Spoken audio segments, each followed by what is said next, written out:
All right.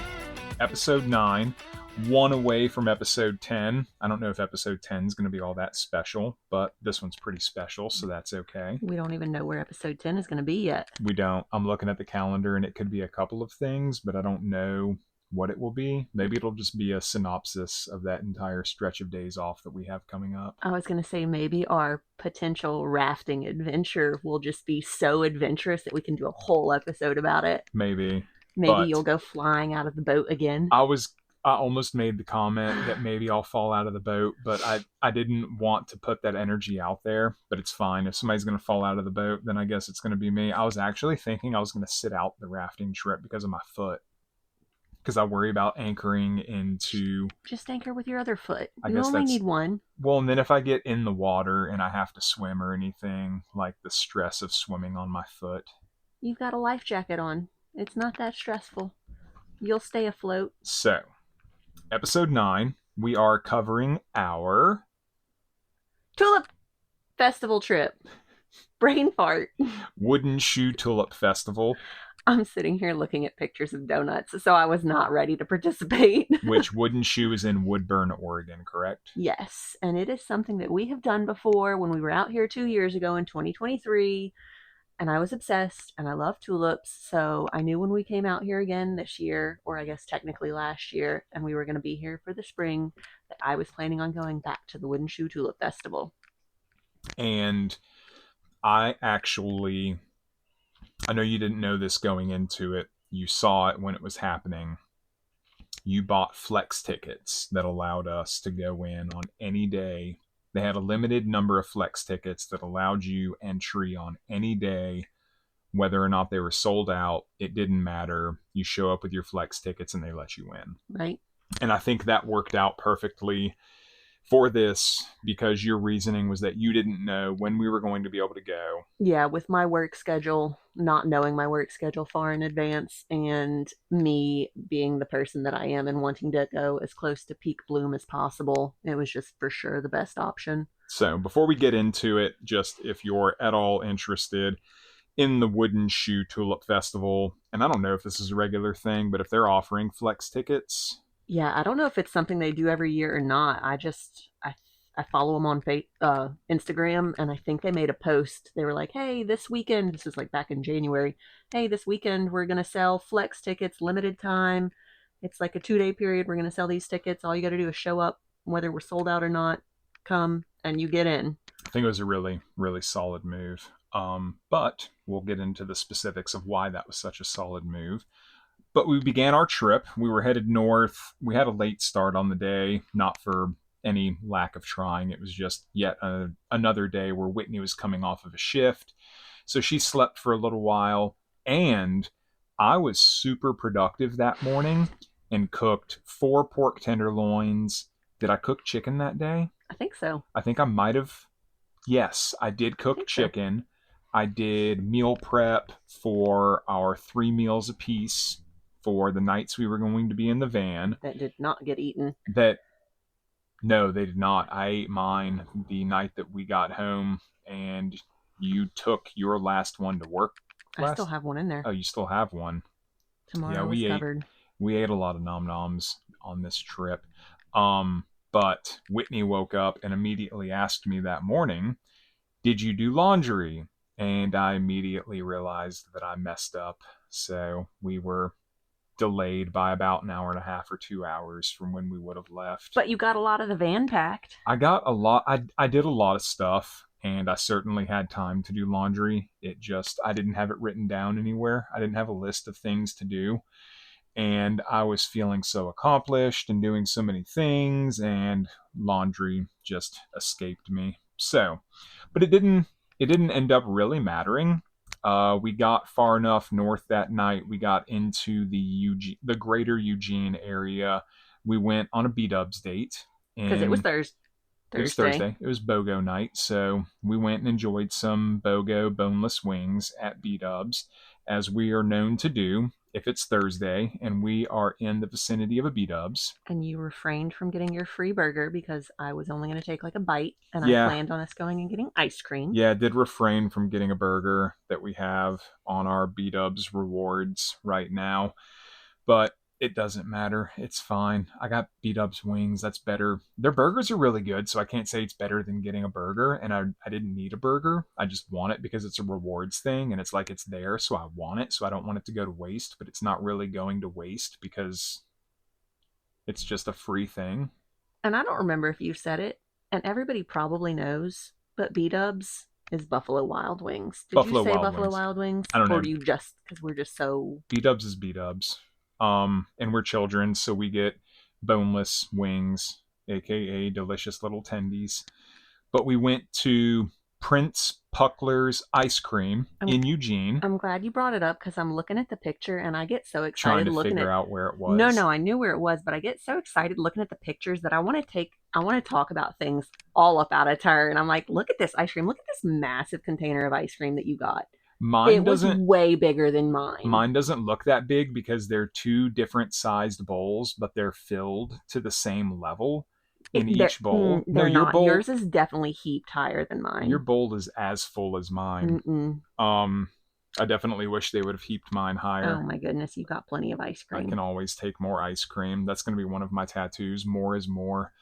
Um, but But more is not always better. I know.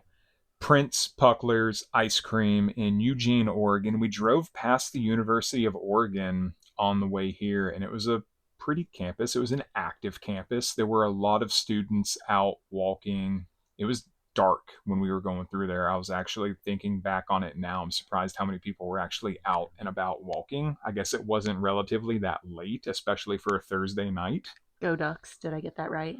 Go Ducks. Yeah. Pretty campus. It felt very modern. It did not feel like a super old university. I don't know how old the university is, but it certainly didn't have the same feel to it as going through some of the Northeast universities Oh that yeah. are like much, much older. Um, but for the ice cream, I got pralines and cream and cookie jar. I liked the pralines and cream. It didn't actually have any praline pieces in it, and I am a mix-in fiend. So I was kind of let down by the lack of pralines, and a couple of my bites were slightly icy, but overall the ice cream was delicious. And I also got cookie jar, which, if I just go off memory, it was supposed to be a vanilla ice cream with cookie dough, cookie swirl, And and Oreo pieces, I think. like Oreo pieces or something. It was essentially cookie dough. There was no other mix in. The vanilla ice cream was just vanilla ice cream, so it didn't offer a whole lot.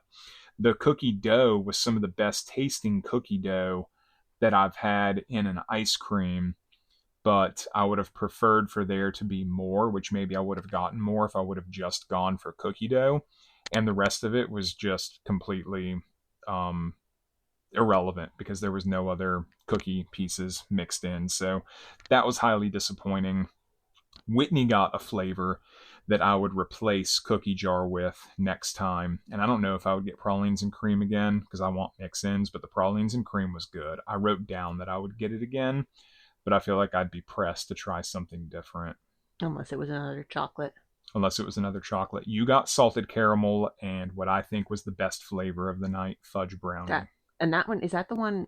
I think we got ice cream multiple times on this trip, didn't we? Is that the one that I was like, oh my god, there's so many brownies, and I actually gave you a couple of brownie bites Yeah. because I had so many brownies in it. Yeah, it was really good. I That was was really jealous. That good. was the best flavor. That was the best ice cream we had this trip. It only has one other competitor, but And that's not a competition. the fudge brownie was really, really good. I said the salted caramel tasted like artificial coconut to me, but I'm weird. I'm weird with caramel in ice cream, especially. I get off flavors off of caramel a lot, so I'm definitely not the go-to whenever it comes to ice cream caramel flavors.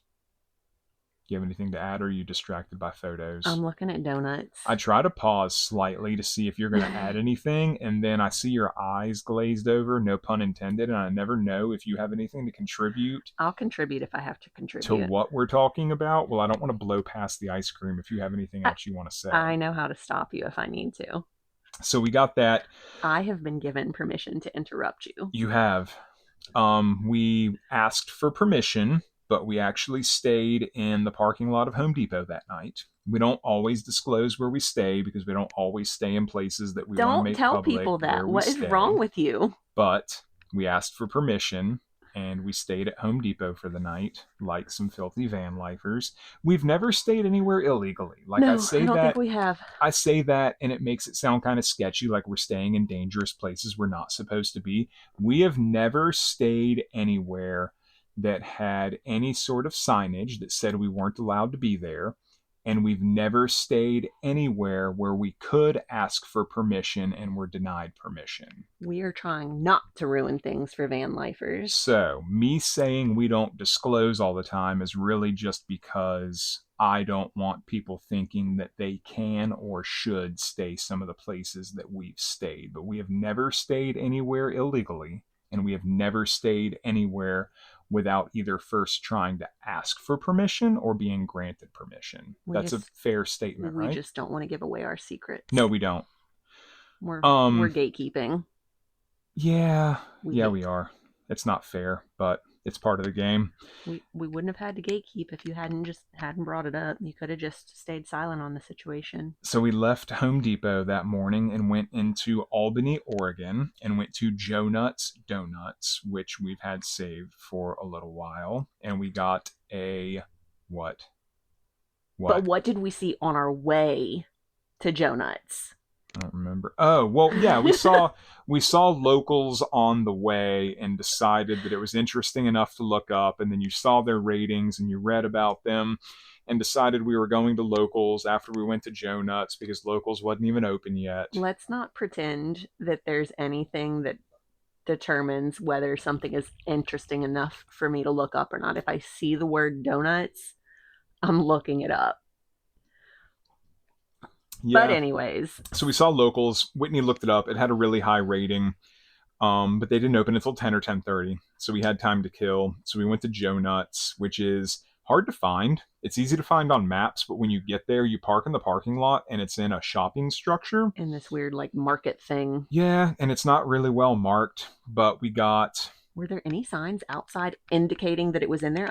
I saw one sign at the other end of the parking lot that said donuts. And that's when I turned around and went back to the other end of the parking lot that we started in. And I was like, I guess I'll park here because this is where the sign was pointing to. And then I think I looked on Google Maps and like it says inside whatever market. Yeah, you found that. So I guess from best to worst, we got a maple pecan apple fritter. It was very good. The maple was good. I thought the pecans were an excellent addition. It lended a lot to an otherwise disappointing apple fritter, which we got the plain apple fritter. What? I was going to say, which we did get one of. And it was just not special in any way whatsoever. No, disappointing. Especially, I don't know what we would have thought about it if we had eaten it before the maple pecan. I feel like it still wouldn't have been good. It was good textures. It was, yeah. It was like, as far as the texture flavor. As far as eating a donut, it was enjoyable, good textures, but flavorless and lackluster. Wouldn't have to get it again.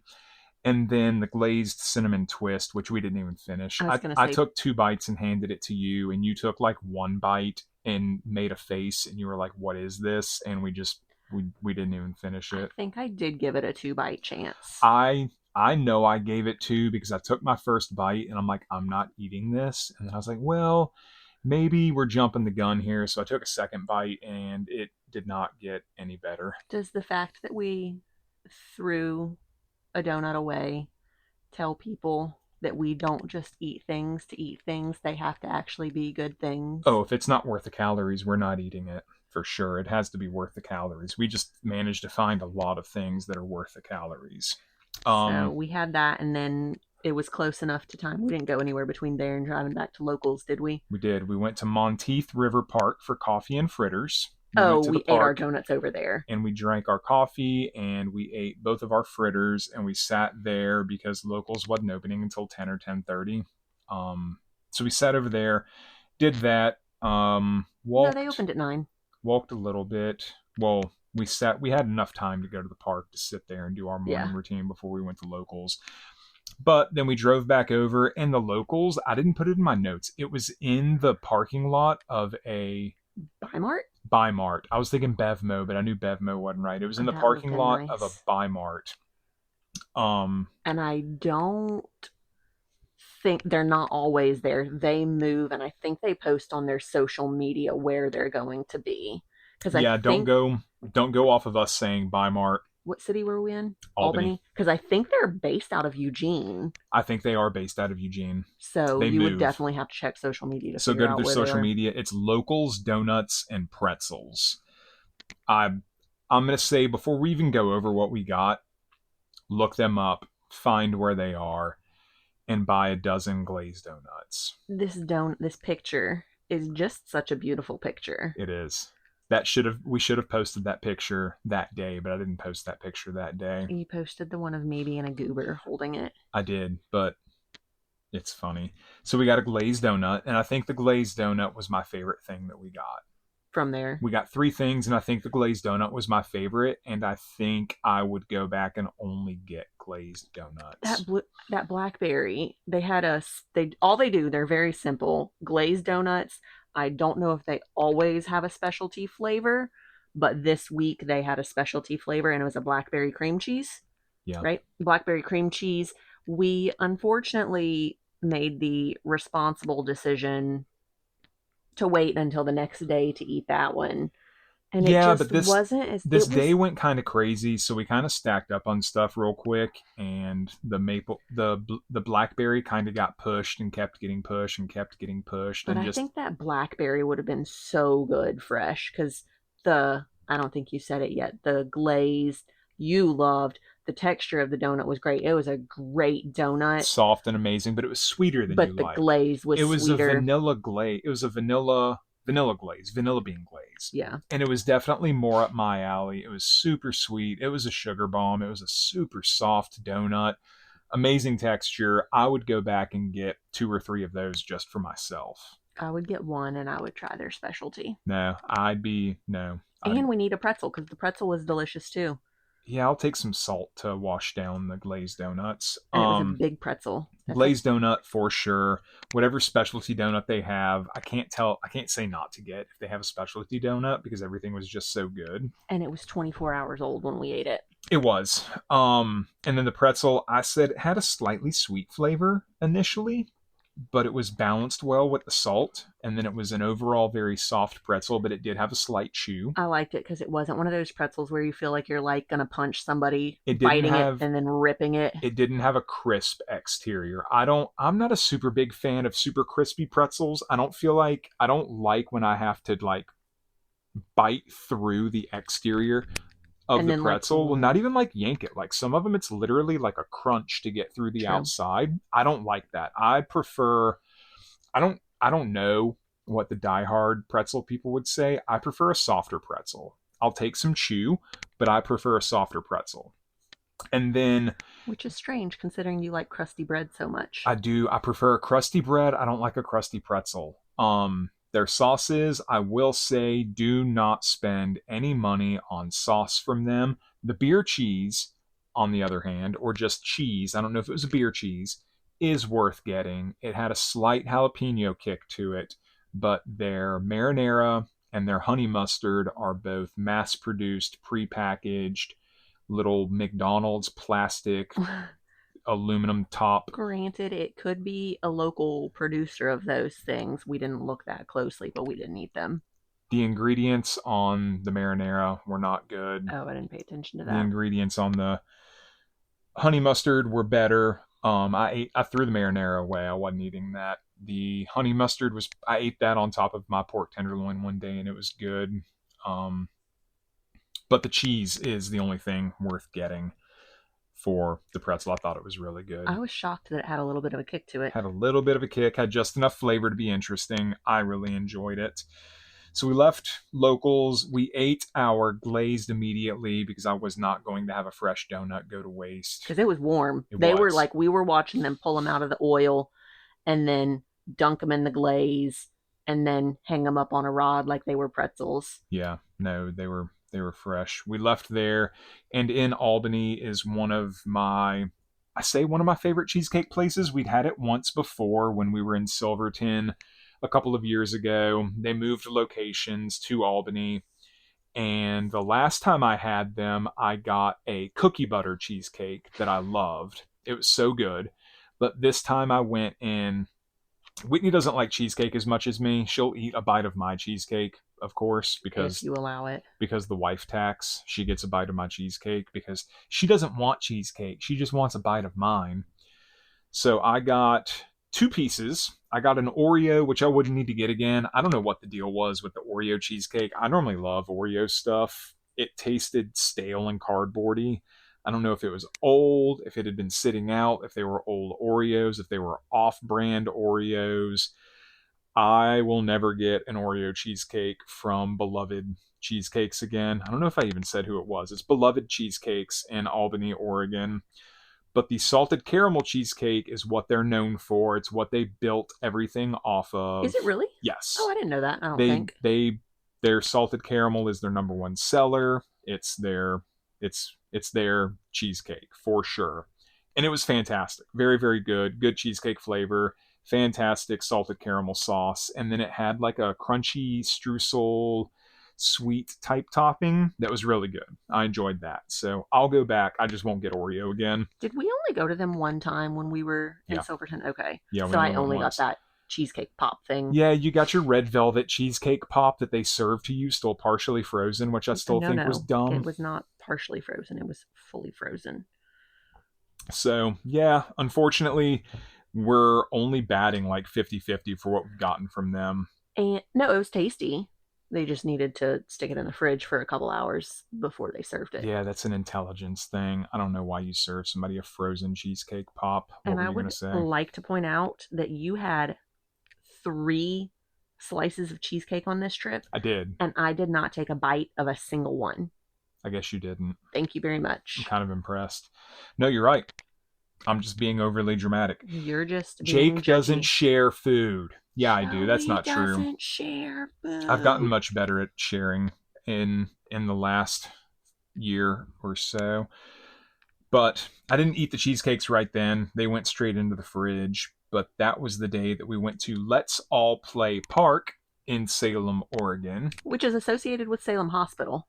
It was on the hospital property. So that's really cool. It was a nice neighborhood. It was a beautiful day. There were lots of people out walking. Lots of walking areas, and it was super cool because we obviously did a workout. So we were there for what, 45 minutes to an hour? Yeah. I stretched afterwards, and we just kind of sat and took our time. And there were a lot of people with badges on out just walking on their breaks and stuff that I thought was really cool. I said that would be a really cool area to work in, just to have that type of environment to walk on my breaks at work. Yeah. Although that wouldn't do me any good right now because I'm not going to go walk in the middle of the night. And lots of neighborhood type people. A lot of people at the park. A lot of kids on the playground messing around on the workout equipment. Whitney thought she was going to play whack-a-mole with some children because they kept coming over and playing on the gym equipment, which, whatever. But we did a workout. It was nice. I loved it. I would go back if we're ever in that area. Yeah, it was there super and convenient. do a workout. It was a great spot. They had a pull-up bar. I mean, it's They everything. didn't have a lot of equipment. They had a pull-up bar. They had a... So it's limited. Not a lot of people would be able to utilize that for a workout because they didn't have a lot of stuff. I still want to know what that hand thing was. I have no idea. I don't know. People could use that. I should have taken a picture of it and posted it. But as far as like an outdoor gym goes, I think the one that we went to in Monterey was better. It had more things that more people could use. I think the one here in Crescent City has more stuff too. We've never actually used that one because we have a gym here, obviously. Yeah. But no, I definitely, I don't know. I wouldn't be able to tell anybody to, like just anyone, not everyone can go to the Let's All Play Park and go to that workout station and get anything out of it. But it's also nice just to have that little area so that you're not just like at a random kids park or in a random spot just doing like a body weight workout. Like it's meant for that, so you don't feel quite as weird or awkward doing it. Yeah, and I'm not I'm not going to go to a playground, especially on a day like that where it's busy, and do a workout. It's just, I feel like the social stigma of a random guy at a children's playground working out is just too frowned upon. I'd No, I'll go to a Walmart parking lot in the van and do a workout in a Walmart parking lot before I go to just a playground that has kids at it to do a workout, and rather just not be that weirdo. But afterwards, when we finished our workout, we made our way over to Salem and went and got a smash burger Because we were still working our way north. because we were still working our way north, and there was a sandwich shop that I wanted to go to. We went to Valiant the Sandwich, which is in, I guess, the downtown Salem area. Went over there and got the Farley, which is a bacon smash burger that I added grilled onions to, and we split that in an order of fries, and I wouldn't have to go back. I was going to say, we only split the fries because I walked in to use the bathroom and the fries smelled so good. Well, I think if you go look at notes, I might have deleted it after we went, but I had fries on the notes because so many people said the fries were good, I and feel like I was trying to keep us under control, so I didn't want to go too wild. I feel like the fries were really good. I just didn't like the option that I chose because they had sea salt. What did I say these were? Dry The rub. dry rub. And then they had like a They had like a $16 bougie one that was like, they did, but there was another just like seasoning one. I feel like it was maybe like Indian curry or something like that. oh, that's interesting because I have in my notes that this one reminded me of Indian spices. Maybe they gave us the wrong ones. I don't know. I thought these tasted like paprika-y or something. Yeah, I would just get the sea salt next time. I would get the fries again. I said they were very Indian-esque. Their smell reminded me of the people's house that we stayed at in New York when we went and picked up the van. I told you that. And I felt like it was like Indian food or something that she was cooking that her house smelled like when we were staying in her basement. Oh, that's right. I was like, where? You said basement, and I forgot that was New York. But as far as the Farley goes, it was decent. The bun was too tough. I didn't like the bun. It was a sesame bun. It was dry. It was tough. The patties were smashed really well. Good crispy lacy edges, but I didn't think they had enough flavor. Like Dream Burger kind of ruins smash burgers for us for having something to compare like patty flavor to, where Dream Burger's so good, you just get so much flavor from his burgers. I thought Valiant relies heavily on their sauce that they use on their burger to transmit flavor, which I have no issue with because we've already discussed that everything is a mechanism for delivering sauce to my mouth. So that doesn't bother me at all. But I wouldn't have to go back. The fries were okay. If we went back and got a sandwich to try from there because their sandwiches are supposed to be really good, then I wouldn't say no to a sandwich. But other than that, it was just okay. We left there and we went to one of my favorite places we went for the entire trip, which was Jerry Frank's Conditori. Did we pick that up before we went and got donuts? Yeah. Okay. From the donut bar? Yeah. Yeah. So we went to Jerry Frank's Conditori in Salem, Oregon, and I would recommend anyone go to Jerry Frank's. It's Jerry with a G. I loved it. If you like cake, Whitney and I always have the conversation. We're always looking for good cake. Good cake's hard to find. Cake dries out quickly.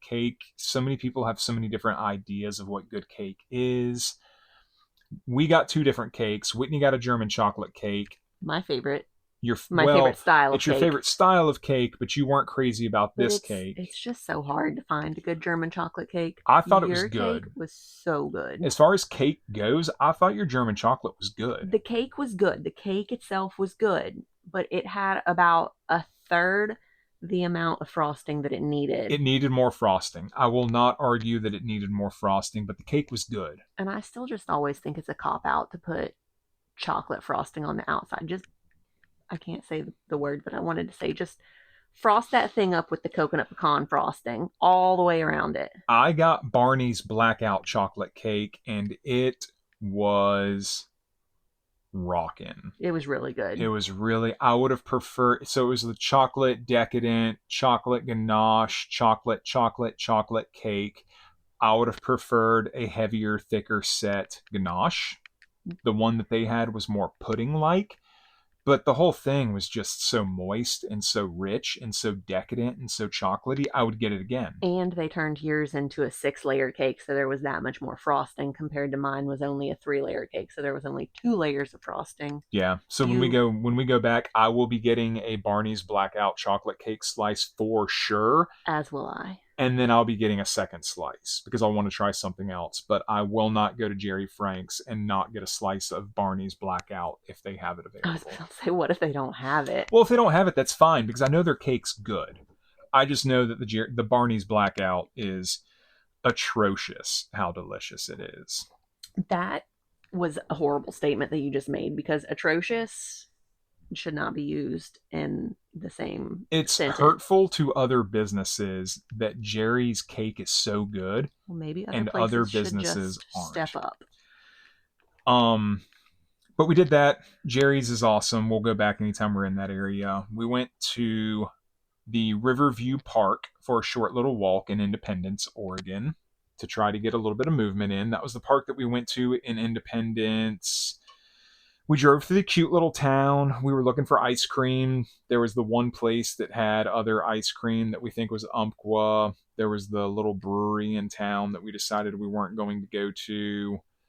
We walked past like the baseball fields and went down the little Greenway Trail. All right. Got nothing. And I didn't take a picture. I don't know. It's Riverview Park. We parked in a big parking lot by a river.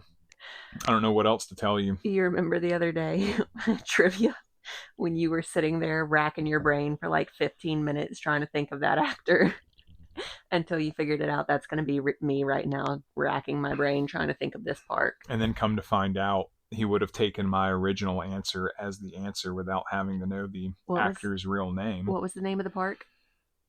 Riverview Park. I'm going to cheat and look at it on maps. In Independence, but I'm going to move on from that. We went over there, did a short walk. My foot still wasn't feeling great, but we did a short walk just to get a little bit of movement in. Not nearly as much as we needed. Oh, I remember.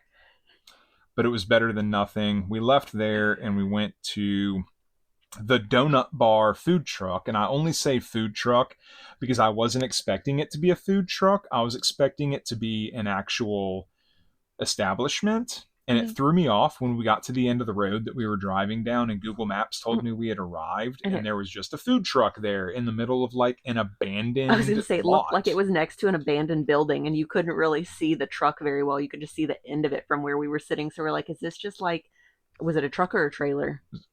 Truck. Was it? Okay. Yeah. I was like, trailer. I think it was a trailer. So trailer. You just see like the back end or the front end of a trailer that didn't really denote what it was. So you're just like, is this just like a trailer sitting in an abandoned parking lot?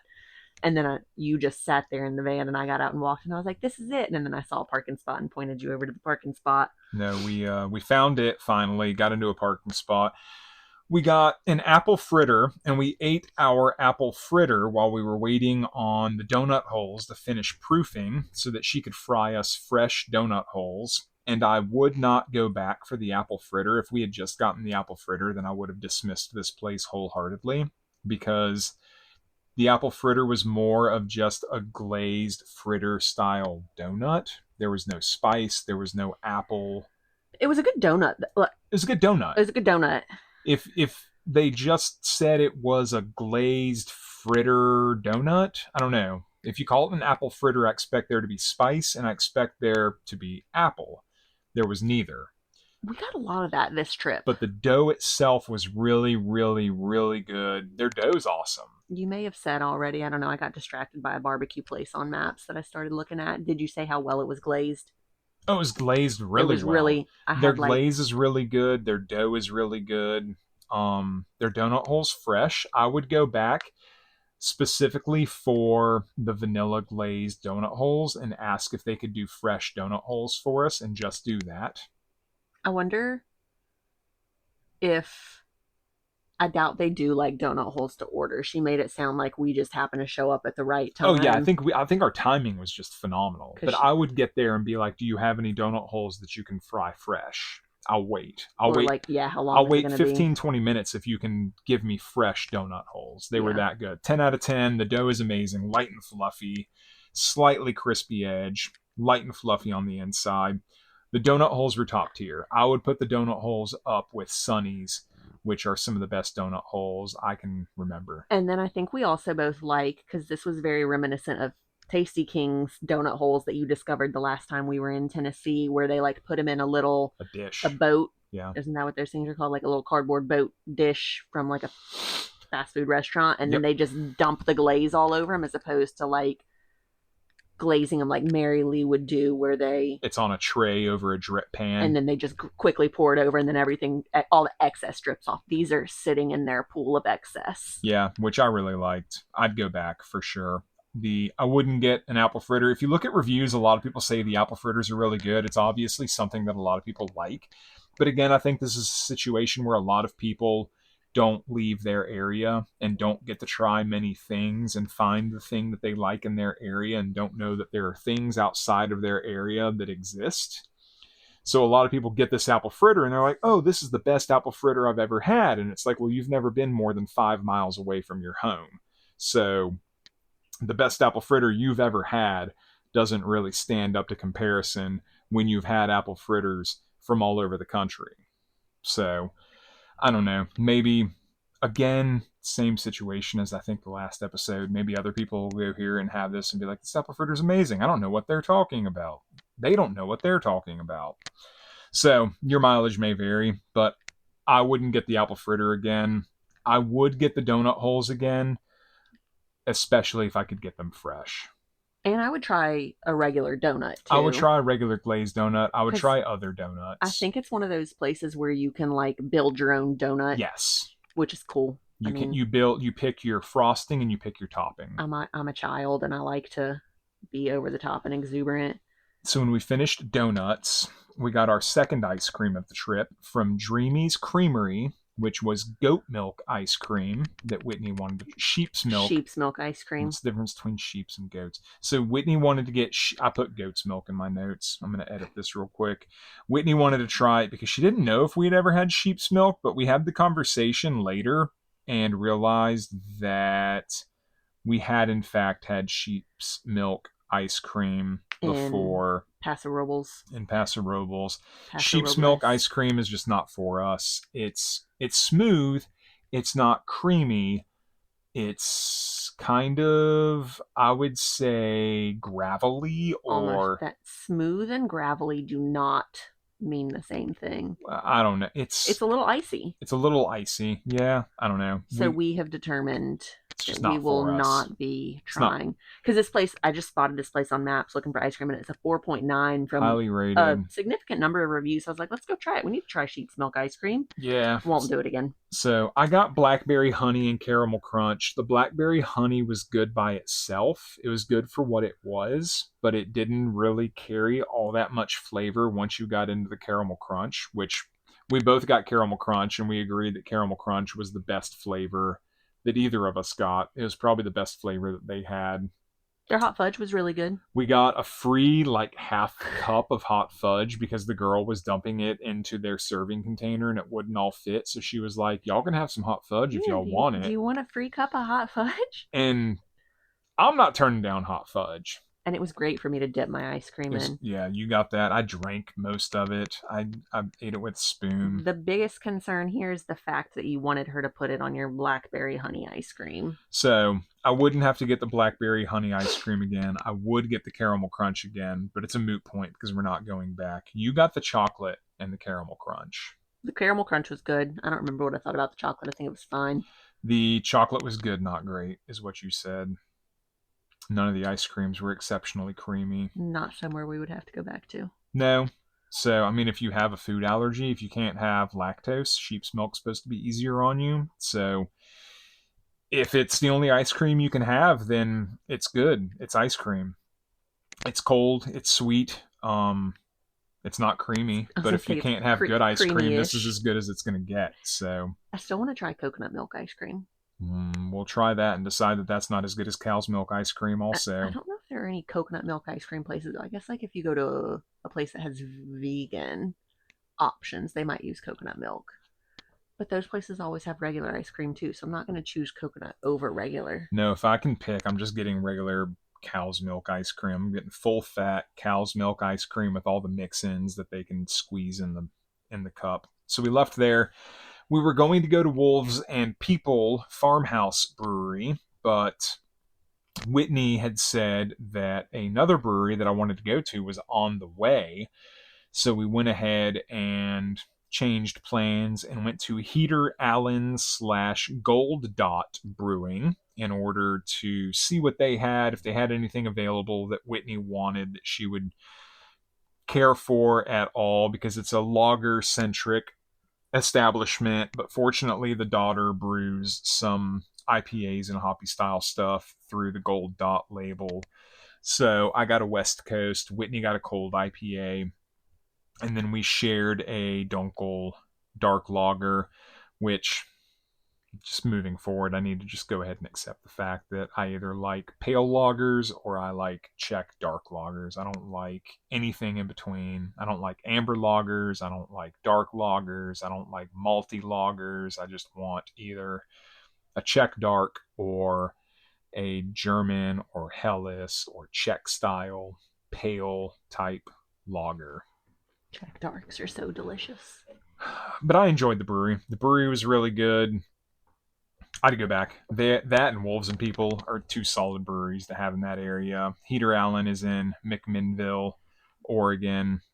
It's kind of far removed from everything, but it's still a good spot. And it's dog friendly inside. And it's dog friendly inside. They have an outdoor area. They have a food truck that has pizza. They had a bunch of other stuff too. I didn't actually look at their menu to know what all they had. As one of the reviews said, no, it's not the most expensive brewery with the biggest, fanciest layout, but they have picnic tables and it's covered and you're protected from the wind and the sun and possibly the rain if it's raining. So as far as I'm concerned, it's a 10 out of 10 brewery. I feel like your butt hurt for Heater Allen about that review. It's just sad that dumb people are allowed to have opinions and leave reviews and be valued as much as other people. Not something you should say to the public. There should be a label for dumb people. Like, okay, let's stop. When you see something publicly written, it should say next to it, dumb person, so you know that the opinion doesn't matter. But we went to Baldock I-5 southbound rest area for the night in Aurora, Oregon, and stayed there. Yet another place that we can disclose where we stayed. I'm not gatekeeping. I'm telling people that we stayed at a rest area because it's perfectly acceptable. For 12 hours. Yes, no more parking than 12 hours. Apparently in Oregon, you can stay at a rest area for 12 hours. So we did that, and we never stay. Wherever we park for the night, we're never there for more than 12 hours. I don't know. Close to it, maybe, but not much more, so I don't see us ever getting in trouble for that. Did that, and then it began. The entire point of the trip, everything finally came together. And it was Tulip Day. And we were at the Wooden Shoe Tulip Festival. I realized, which I did not know until I decided to look into it that morning, because we get up early. I get up early. I get up early compared to a lot of people. You get up early because of me. No. You would get up early still. Yeah. I get up earlier. 7 or 7:30 is not late. No, it's not. Not at all. So rein in your judgment. But do I need to go back to talking about dumb people? Anyways, moving on. Next to me, it would say dumb person. I did not realize that with our flex ticket, so the Tulip Festival opens at 9, I believe, but they also do 5 or 6. I think I said 5 a.m. I think you said 5. But either 5 or 6 a.m. They do sunrise tickets, but obviously it's a limited amount. And then they don't do any more entries until 8 or 9. I don't remember. So I didn't think that we were going to be able to get in until 8 or 9, whatever the normal opening time was. And then I decided to start reading about our ticket, and we could have gone in as early as we wanted to with We that went ticket. we went in as early as we So, wanted to. well, I feel like we still kind of dawdled around, killing time before we It's went fine. over there, and then we went over I there like dawdling. and got there at like 7:30 ish. We got there plenty early. 7:30, and we just sat in the parking lot there and looked at hot air balloons and drank our coffee and ate our leftover donuts. We ate our blackberry donut, and we ate like 4 Oh bites yeah, total yeah. of our cinnamon That, twist. that was the other thing. And then got ready for the Tulip Festival.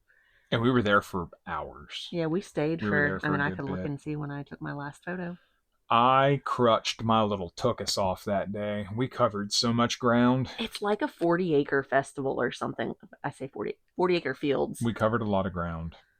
And walked through all the tulips. They had like 2 separate areas of tulips. They have their, right now they calling them their upper field and their lower field. And their lower field is kind of the earlier bloomers. So that was mostly fully bloomed. The tulips weren't really open, which was a little disappointing to me, but there was still lots of color in that field. And then there was a singular patch in the main field that hadn't bloomed yet. And then when you got to the far fields that no one even really went to, where the big mixed tulips were that were so pretty, that field might, like in totality of that outlier field, might have been at like 60 or 70%, but the stuff that was blooming was at like 80 or 90%. But still, like, the stuff wasn't, none of it was really, most of them weren't open. So like there's still a lot of time. Granted, there won't be a lot of time when this posts. But no, this isn't going to post until May. But the end of May. Yeah, it was it's so pretty. I got some really good pictures. We went that day, so I feel like what wasn't open, if we were there when what wasn't open was open, then most of what was open would either be past prime or completely fallen off. I feel like we were there at a good spot. I feel like, what's today? Thursday. I feel like the beginning of next week would be a great time to go, because they posted pictures yesterday. So when you listen to this, you should have gone to the Tulip Festival 4 to 6 weeks ago.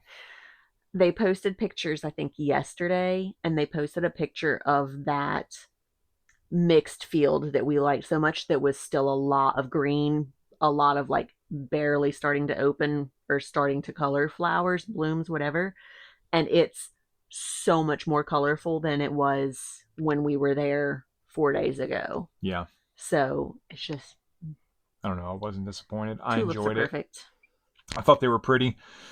I enjoyed it very much. But anyways, we went this day because the weather was perfect. Like, what, a week or 2 ago, I came up with the idea that this is in Woodburn, Oregon, which is less than an hour. It's like 45 minutes south of Portland, Oregon. And then we have friends that we saw for Dumpling Week that live right across the river in Washington and Vancouver. And I was like, oh, let me see how far it is to get to the Wooden Shoe Tulip Festival for them. And it was like 45 minutes. Granted, traffic could change that. And so we texted them and asked if they wanted to go to the Tulip Festival. And the only day that they could go, because they worked normal 9 to 5, 5-day-a-week jobs, was Sunday, because they had something going on Saturday. And I was like, that's fine, we'll do that. So they bought tickets. Carrie had a very important appointment to go to. She had a private appointment at a local growth nursery. Native plant nursery. A native plant nursery, which I 100% can understand. Yeah, definitely didn't mess up by going to that appointment. No, and they didn't affect our plans at all. Well, I don't know. We decided to go with them on Sunday because that's the day we could have gone. That might have drastically changed our trip had we not waited around to go with them on Sunday. But I will say that I don't think that if they would have said that they couldn't go at all, or if they said they could have gone on Saturday.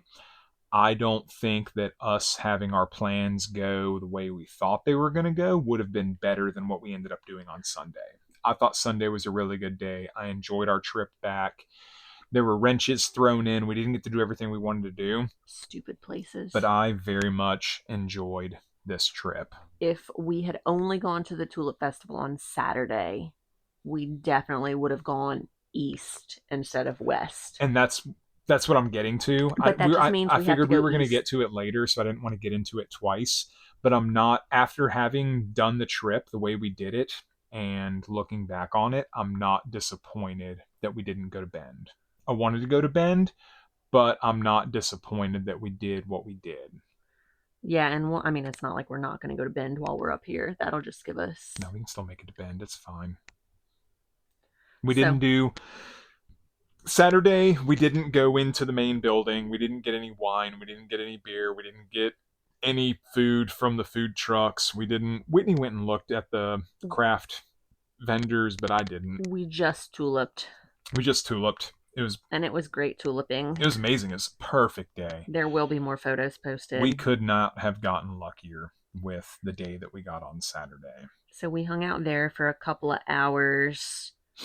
And then after that, we decided to leave mid-morning, and we went over to Silverton, right? Yeah, where did we go in Silverton? You're staring at me, wondering if I can remember what we did. I can see it. And there is a picture of cookies on my phone that reminds me what we did. Where'd they come from? We went to the winter market. Yeah, you got it right. The winter farmers market. Same thing. In Silverton. I read your notes. At the church. It was at a church, and it was there were a lot. Like 6 vendors. There were more than, not many, but there were more than that, maybe 10. It was a lot smaller than expected, which was okay because it was in a church, and I don't know whether it was dog friendly or not. So we just left Sandy in the van. So again, we had a different idea about what we wanted to do. We thought we wanted to go to like a real farmers market, and there are two things. A real farmers market in one of the larger towns would have been chaos. We don't need to go to a real farmer's market because we're not going to buy all that much stuff. I was going to say, we like to go walk around, but we rarely, we look for baked goods. She would have been miserable, and it would have been more crowded than I wanted to deal with. And it would have been hard to park. And we were in Silverton, and I think, again, rather than doing what we originally wanted to do, which was go to one of the big Saturday farmers markets, we hung out in Silverton, and I enjoyed it immensely. Yeah, we had been to Silverton the last time we made the trip to this area, and it's a super cute little town. It's walkable. It's maybe a half-mile strip. Their little main street downtown, maybe 3/4 of a mile. Yeah, maybe. It's short. It's super easy to walk. So we parked. Well, we went to the church first, which was not in the little downtown area. So we went to the church to go to the farmer's market. And we found one thing at the farmer's market. Hold that thought. I'm going to pause this real quick because I need to pee. All right, we're going again. So, winter farmer's market. We had one thing that we got. Well, we got 2 things. We got soap. We got soap, and then the soap's unimportant. We got soap because we wanted a locally produced, minimal ingredient, non-packaged, environmentally friendly soap. We're trying to save the environment. Yeah, 1 bar of soap at a time. So, and then we also found Farmzilla, who she does not have social media. She does have social media. Oh, does she? Yeah. She has an Instagram. She has an Instagram. Is it a personal Instagram or is it Farmzilla Instagram? Farm_Zilla. Farm_Zilla. What she doesn't have is a Google page. So you can't find her on Google. Said that was the thing. Her. I messaged her and said I wanted to leave a review because we loved her stuff so much. She's a home baker who sells her stuff at farmers markets, and she bakes out of her in-laws' farm kitchen, which... Is that what she said? I forget where she said it was. I was going to say, I messaged with her I tagged her on Instagram in a story that I posted, and she said that Wooden Shoe Tulip Festival is her in-laws. Yes. Is that where the in-laws thing is coming from? Or did she say that she bakes out of her in-laws' kitchen? Or are you just making that up? No, she said she bakes out of her in-laws' kitchen, and they live right down the road from Wooden Shoe Tulip Festival. But we got cookies from her and pretzel bites. So we got like 10 or 12 pretzel bites. We got a chocolate chip cookie. We got an oatmeal chalky chip cookie. Superior to oatmeal raisin. And we got a chalky chip cookie. With nuts. Which I think had nuts. But I mean, basically, it was a chocolate chip cookie, an oatmeal chocolate chip cookie, and a chocolate chip cookie. You can't just blow past the nuts because she used pecans. She did use pecans. Not walnuts. So she put quality ingredients into these cookies. So the pretzel bites were really good. I had to get the pretzel bites again. They were just amazing little snacks. I wanted to eat them all. I don't know why we always get so few of things, trying to stay under control. This may be a dumb question. And not be fatty fat kids. So a lot of her stuff was fat. A lot of her, she did breads. She did a lot of breads, and they were sourdough. Yeah. Were her pretzel bites and her cookies sourdough? I'm under the impression they were. Okay. I don't remember. I almost prefaced all this by saying we got sourdough cookies. And I don't think I'm looking at her Instagram right now, and I'm not seeing any posts about cookies to clarify whether they're sourdough or not. Yeah, but they were delicious. They were just like... I'm going to say that the pretzel bites and all the cookies were sourdough. I could be wrong, but I don't think there's anything wrong with them being sourdough. I don't think there's anything wrong with them not being sourdough. It was all very good. The chocolate chip cookie was delicious, soft and chewy, very traditional type chocolate chip cookie. You said it had a good dough to chocolate ratio. Yeah, because sometimes you get a chocolate chip cookie that just has way too much chocolate in it, and I love the flavor of a good dough. Yeah. Cookie dough. They were really... I wish they were bigger cookies. I wish we'd have gotten more cookies, but they were really like good. That they were a true, like, home-baked cookie. I wish we would have gotten more. Because more is more? Because more is more. I can't wait to get that tattoo.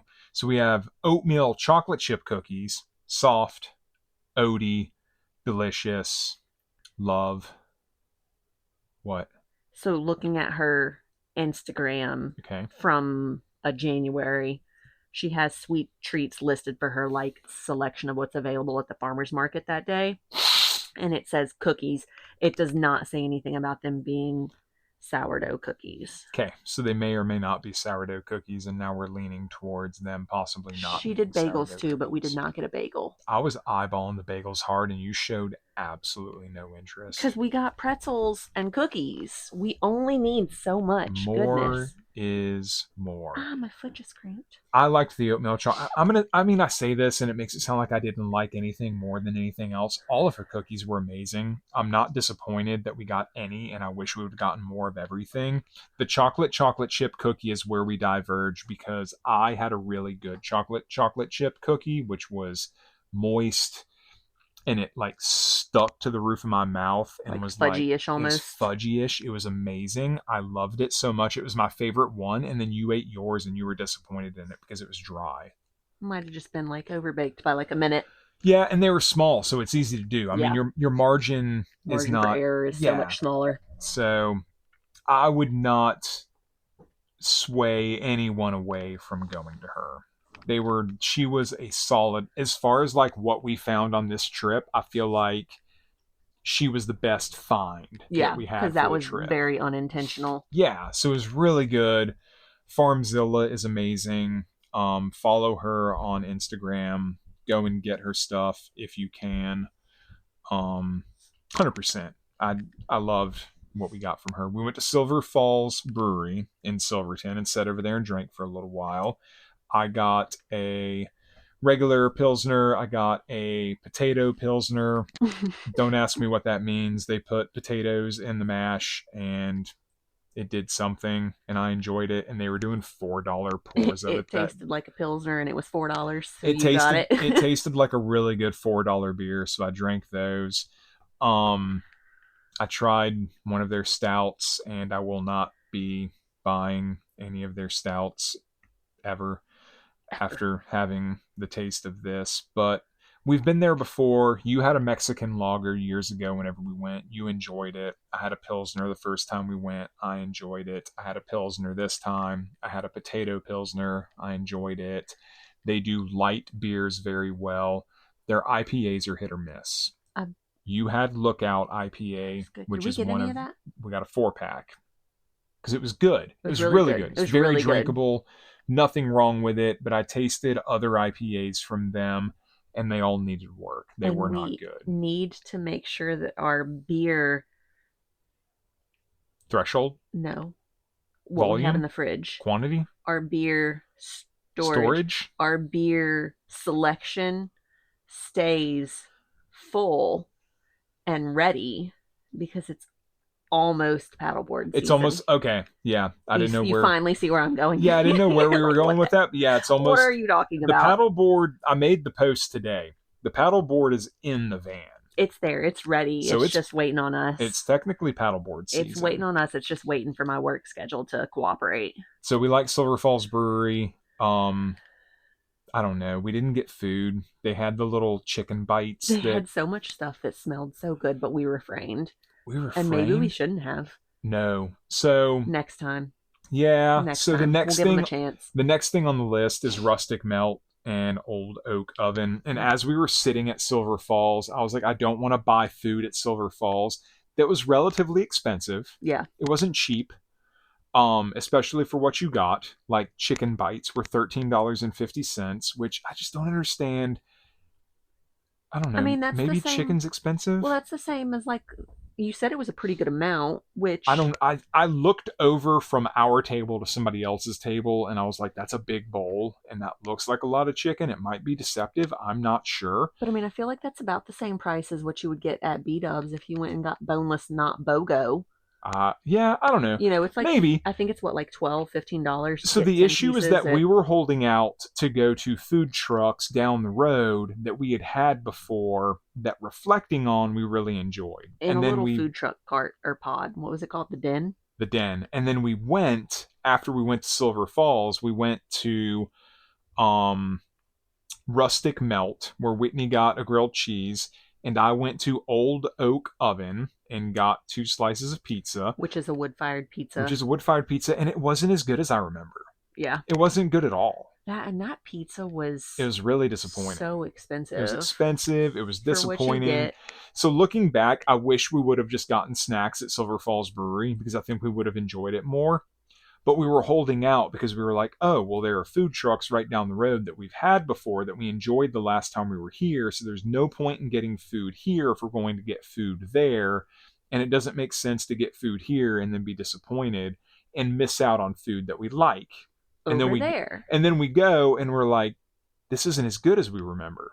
So I don't know. It's a tough life. It's a tough life. I don't know how anybody could feel any worse for us than you already do.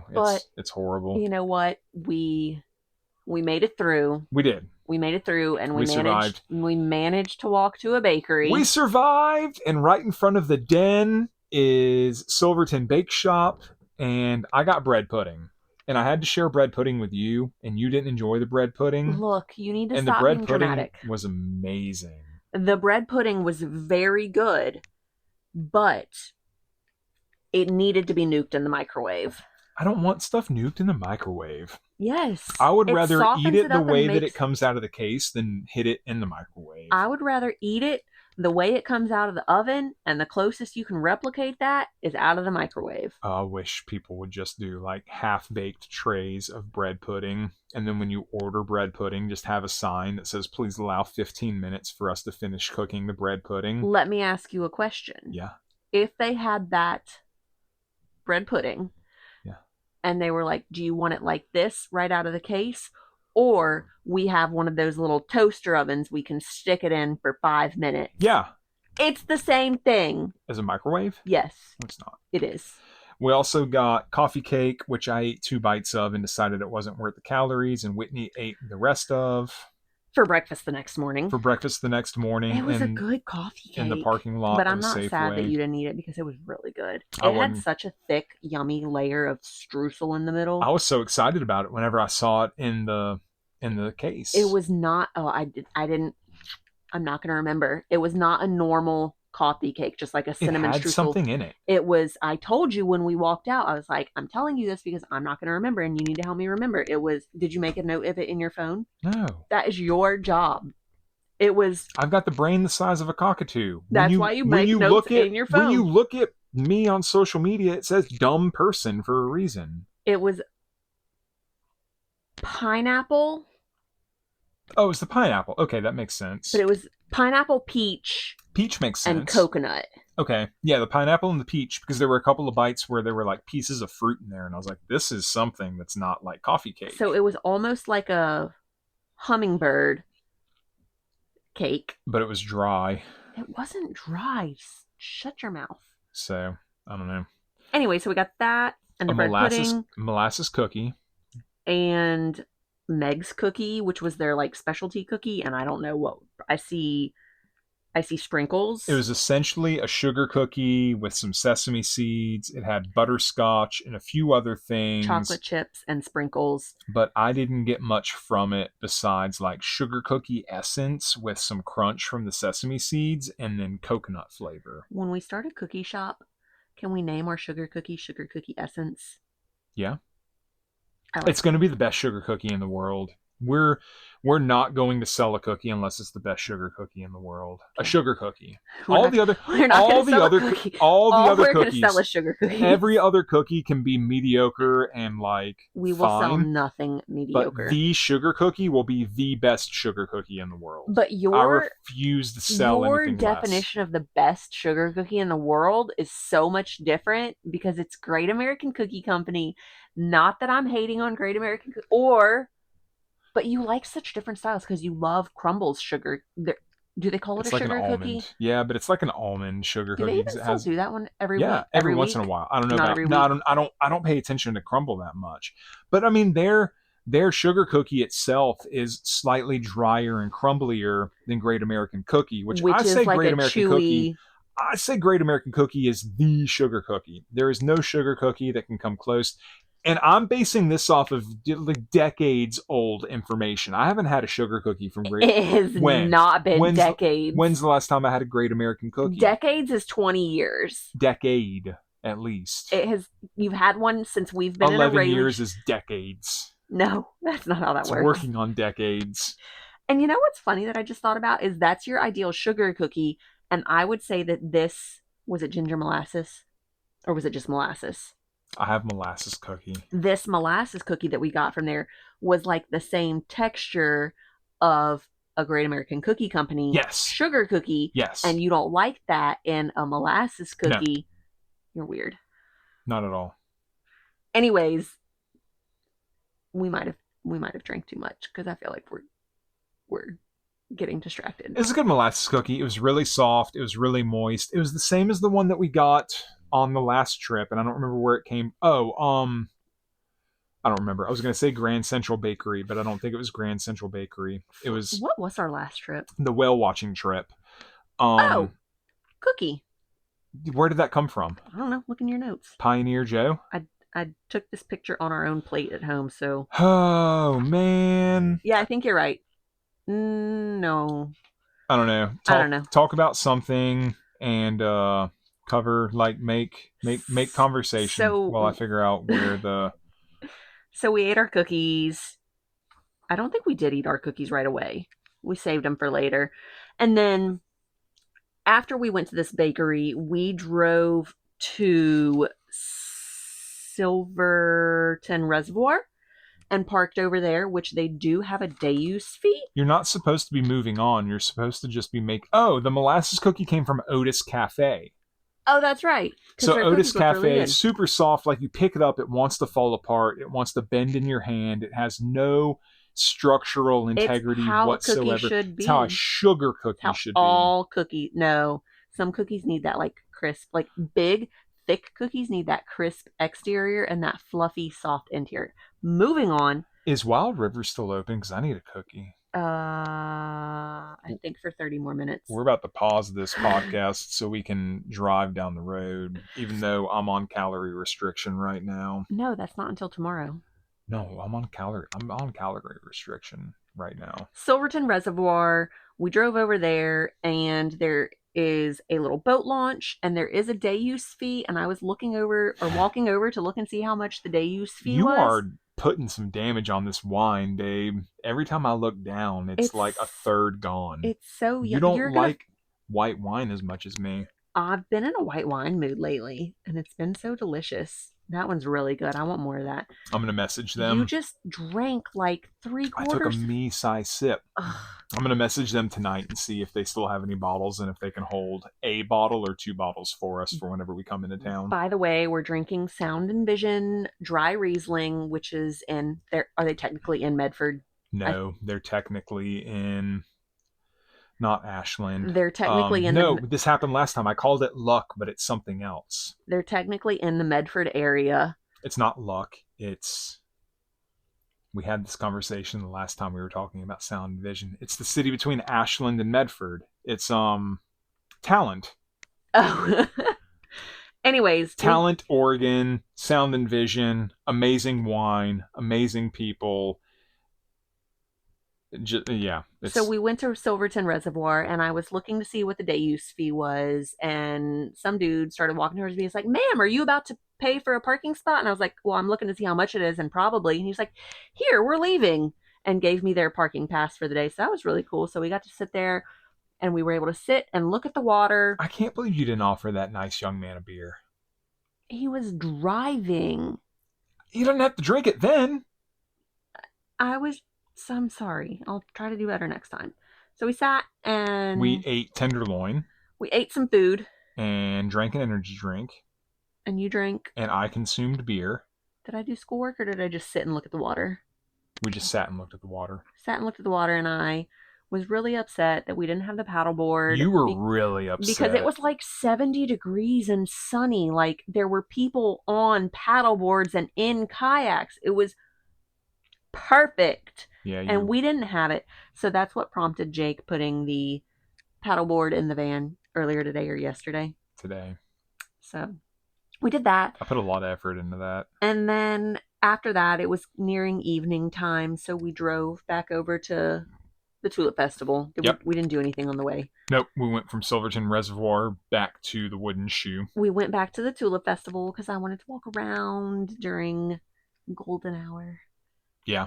And we walked around a little bit more. We didn't do a whole lot. We a just little made bit. I was crutching and I didn't want to walk all that much. We made one more lap and then went back to the van and we decided we were going to sit and eat.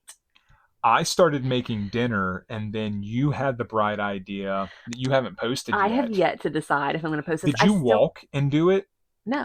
Oh. That would have taken so long. You should have walked and done it. Because if you would have walked and done it. So Whitney was like, do you think I should run up and down all the aisles recording? They're not aisles, they're rows. So that I can make a time lapse on Instagram of all the flowers. Well, then she ran too fast. So the time lapse. That has never been said before. So the time lapse looks like warp speed. And then I told her that on Sunday, she should have just walked the aisles. It was not a nice day. It was rainy. And that would have taken like 20 minutes. It was like taken 20 minutes. It was dramatic. How long was I gone? I was gone between 5 and 10 minutes. So if I was gone for like 18 minutes running, it would have been like, did I say 18? If I was gone for like 8 minutes. Somehow 5 or 10 minutes turns into 18 minutes. If I was gone for 8 minutes running, it would have been a 15 to 20 minute walk. It's fine. It would have been an enjoyable walk. Not in the rain. It wasn't raining. It was raining. We were in our rain gear. We got to use our rain gear that we bought in Lincoln City, people. Hundreds of dollars of rain gear. I'd rather it get rained on.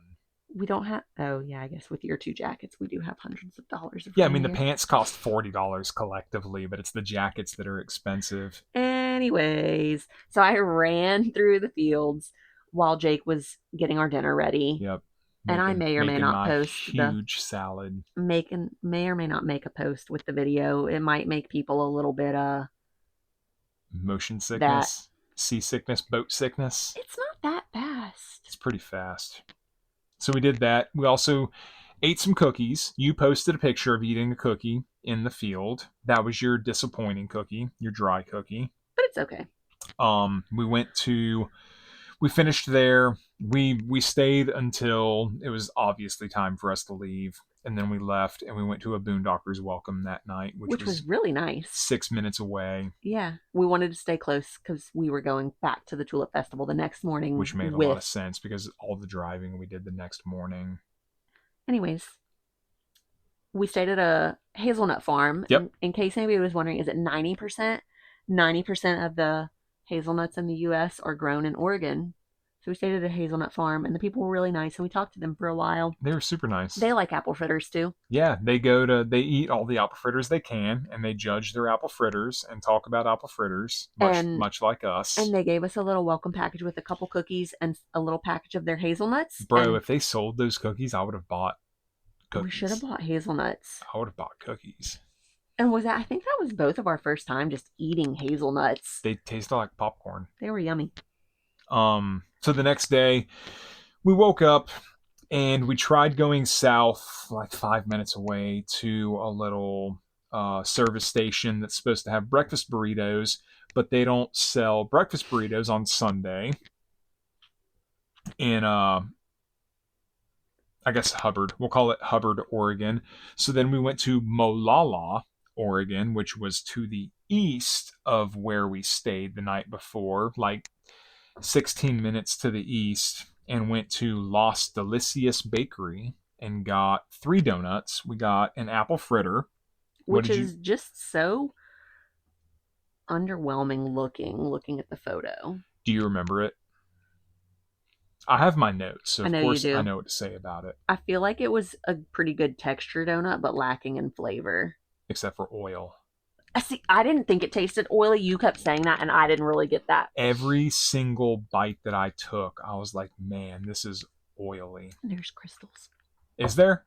I told you there were crystals in it. So we got the fritter, we got a glazed yeast, yes, and a maple bar. Yes. And you said the maple bar donut itself was dry, but I really liked the maple. And then I left a review saying that I really liked the maple. And the owner responded and said, thank you. I forget if she said 13 or 30, but they make their own maple glaze. I'm a sucker for good maple glaze. It's one of my favorite things. I love maple. I love sweet, of course. So, I mean, if you can put sugar on sugar, I'm happy. What? I'm wondering if anybody anywhere makes a maple cheesecake. Bruh, that would be so bad. That would be bad news. The glazed donut, you like the glazed donut, I think, more than me. It had a decent texture. It was light and fluffy. It was a good glaze. I said it was nothing special. I guess I'm not going to go back there, I don't think. And if we did, I would get the maple bar before I got the glazed donut because the maple bar tasted good. The glazed donut was just like, well, if I just want like a middle of the road glazed donut, this is perfectly fine. There's nothing wrong with it. But I could also go to Safeway and get a glazed donut and be like, this might as well just go to the supermarket. All glazed donuts taste the same. Thanks, Reddit.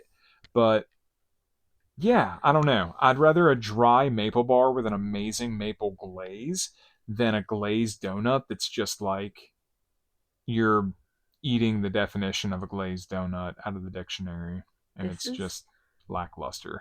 Such a long episode. How long have we We're not talking about that. We're just going. It's fine. It's cool. We can pay for extra upload time on our host site if we need to when we get to our next episode. I almost pointed out how long we had been recording 30 minutes ago, and I was like, I don't want Whitney to rush because the episodes are better when she just goes with it and she doesn't worry about rushing to get to the end.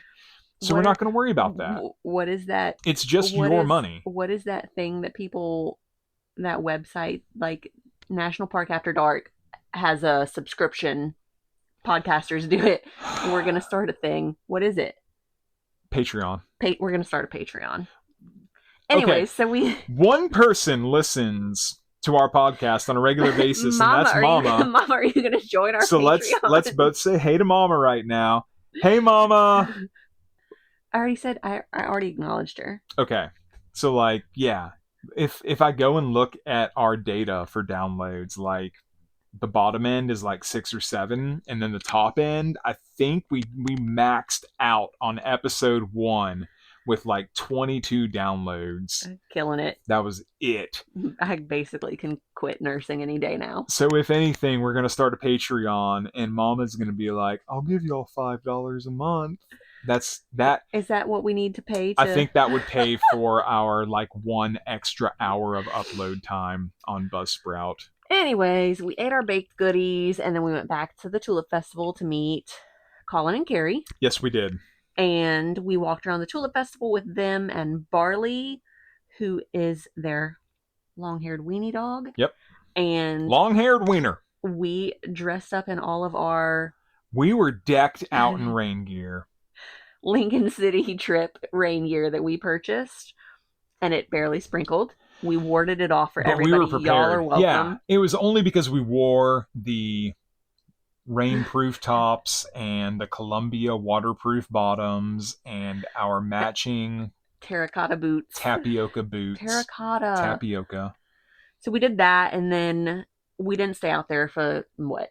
We were out there for like an hour and a half or 2 hours. Yeah. We were out there for a solid... So we were out there long enough. Carrie did everything she wanted to do. Yeah. I feel like Colin was just having fun walking with us. Colin likes talking. Yeah. So we entertained Colin and kept him distracted while Carrie took all her pictures and enjoyed the flowers.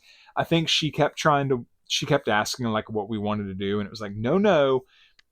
We're here for you, so whatever you want to do, you can do. We were there for me too. Yeah, I love. But we were there the day before, and the day before was perfect. So at that point, it was just like, I want to make sure that Carrie gets to do everything she wants to do. So we did that, and then the day really began. And then we did get a glass of wine and a beer, all four of us. Yeah, we did. Me and Carrie got a glass of wine, and y'all each got a beer, and they were good. They were expensive. They were festival price.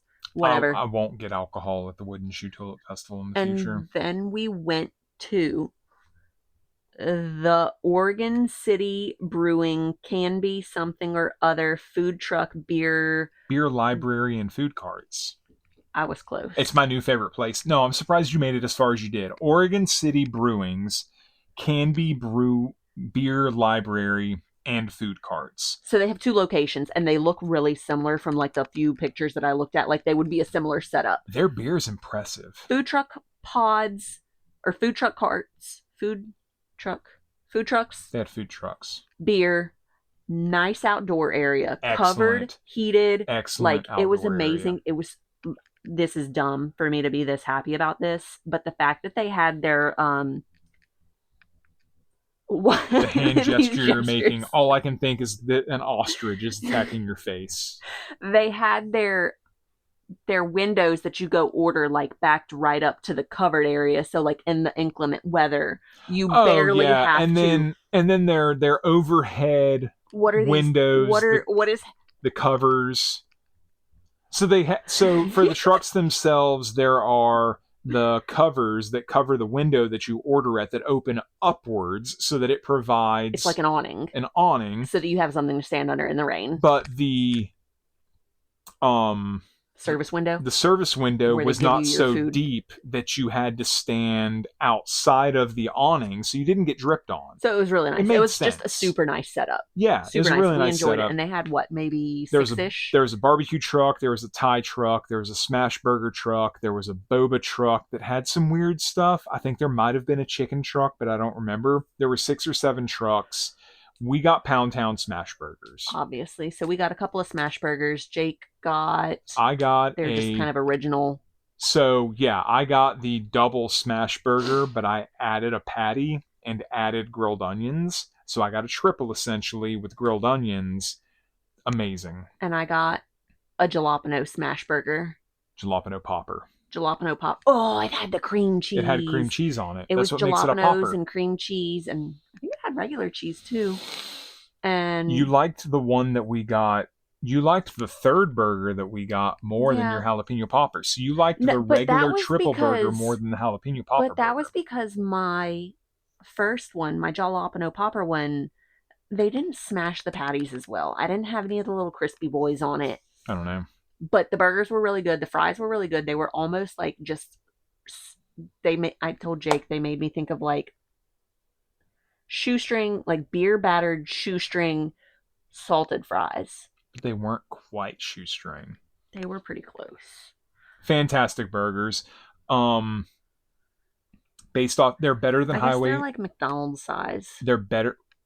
Fries. Pound Town? The fries. Oh, I thought you meant the burgers. Like, woman, the burgers were huge. The fries, I guess, look kind of like better McDonald's fries. We like Highway 101, but Pound Town was better than Highway 101. But I mean... So as far as... Let's compare apples to apples. Well, okay. So no. Apples to apples. Pound Town Smash Burgers versus Coastal Smash in Astoria, Oregon. Price-wise, they're similar. Size-wise, they're similar. Fries are similar. It's been a long time. We need to go back to Coastal Smash. I think I would take Pound Town I don't know if I would. over Coastal Smash. I don't know if I would. I think they're very similar. In recent memory, the only other burger we have the Oklahoma Smashes that we had on the way to California from Tennessee. I would take both of these over those. Yes. Well, I mean, I can't remember the name of the one that we got that was so good. Like Sid's Diner. I would take a Sid's Diner burger any day, but I think if I had between Pound Town, Coastal Smash, and Sid's, I'm gonna leave out Dream Burger, because if I include Dream Burger, we're both gonna pick Dream Burger. But What between about Sid's, Coastal Smash, and Pound Town, I'm picking Pound Town. what about Maillard's? Pound Town, 100%. Maillard's isn't even in the conversation.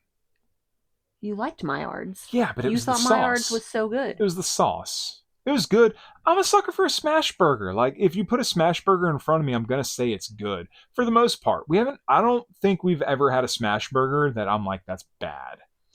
When we were in Oklahoma, or whatever city it was to the west of Oklahoma City, there was the one that we got that wasn't that great, but it was just third best out of 3 really good burgers. So, I mean, we like smash burgers. I liked Pound Town a lot. I enjoyed it very much. It was a $15 burger, I think, for a triple, which I'm perfectly fine with, especially for the size of the burgers themselves. The Oregon City Brewing is fantastic. They had like 30 beers on tap. Huge selection. No matter what you like, you're going to be able to find something that interests you. It was all pretty good. I got a barrel-aged Baltic Porter, and it started off really good when it was cold, but it wasn't good once it warmed fell up. off once it got warm, so that bothered me a little bit. But everything else I got was really good. They had a cold IPA that I really enjoyed. They had a dry hop sour that was really good. You got a session cold IPA that was really good. Should have stuck with it, because then I got the coffee blonde. But then you got the coffee blonde, and you weren't super crazy about it. Overall, the beer was good. Even their bad beer was better than other breweries' good beer. Yeah. So we hung out there for a while. Oregon City Brewing impressed me a lot. I'm so used to going to breweries and having no expectations whatsoever and being impressed by how not impressive they are. Oregon City Brewing is fantastic. We will for sure, if we ever go back to that area, be going back to the Oregon City Brewing Can-Be Beer Library. You need to save their other location in maps if you haven't already. I do. I definitely need to. So we know if we're in the area. But I want to go back there just because if we're in that area, that's close enough. I can get Pound Town Smash Burgers if we go to the beer library. Well, I was originally looking at the other location on accident on maps, and they had something that I was interested in, but I don't remember what now. Okay. Well, I mean, as long as there's something we're interested in, but Pound Town was fantastic. I loved Pound Town. We left there. Carrie and Colin went home, and we ended up going over to Hanson Vineyards in Woodburn, Oregon for some wine, because originally when we were at Wooden Shoe, Carrie thought she wanted wine, but we also had an issue where they needed food, so we were trying to figure out what like a good hanging out alcoholic destination with food would be. So we ended up settling on beer, even though Carrie wanted local wine. So she kind of got screwed over in this situation. She got a glass of wine. She did get her glass of wine. So Whitney and I went to Hanson Vineyards, and again, I was really impressed. Really impressed. I can't say that we go to a lot of bad wineries. I feel like we're really selective about the wineries that we go to. Hanson Vineyards was very good, and I think I picked it, and I feel like I got kind of lucky because it was better than even I expected it to be. We got, 3 glasses of wine while we were there. Yeah. We each got one, and then we shared a third. And we ended up getting a bottle of the third that we shared, the Cuvée. Yeah. And I thought it was excellent. I thought all the wine was good. I got a white, which we got. You got, I don't know what you got first. Red. Yeah, red, obviously. All their wines lean heavily towards dry.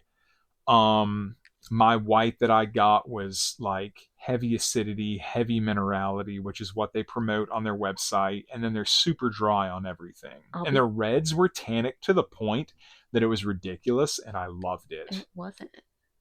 I'll be curious to see what I think of that white because I didn't love it when I took a sip of yours, but you liked it so much. I liked it a lot. I thought it was so good. Hopefully, when we drink it, you say, I like it better now. Because you had already been drinking at that point, so your palate might have already been blown, and there were IPAs involved, and there were super tannic, heavy red wines involved.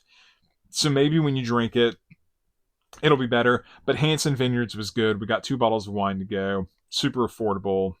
Yeah, it Decent. was really reasonable prices 28 for like a bucks for a small. cuvee for a Yeah. small winery. And then the white was what, 18? Yeah. If So that was not bad. No, if it was anywhere else, like a cuvee is going to be 70 bucks, pushing triple digits depending on where you are. Don't know the answer to that.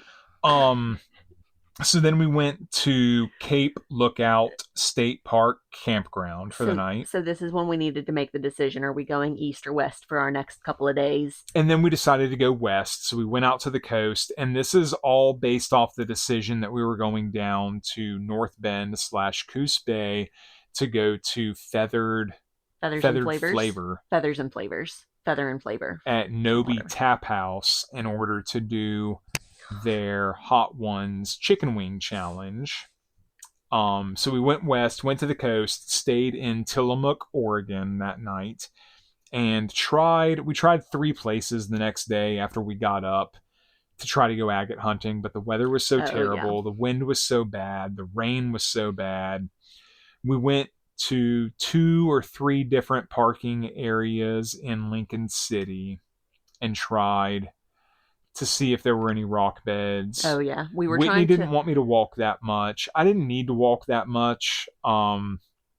So if there were no rock beds present, then we weren't going to walk miles on the beach. I would have liked for Whitney to have gone out there.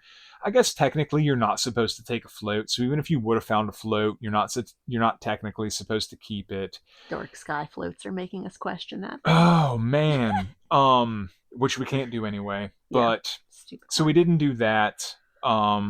We did a lot of driving on that day. That was Monday on our way south. Yeah, we were headed back in the direction of home. We ended up stopping at Pioneer Joe Coffee in Lincoln City and got a biscuit.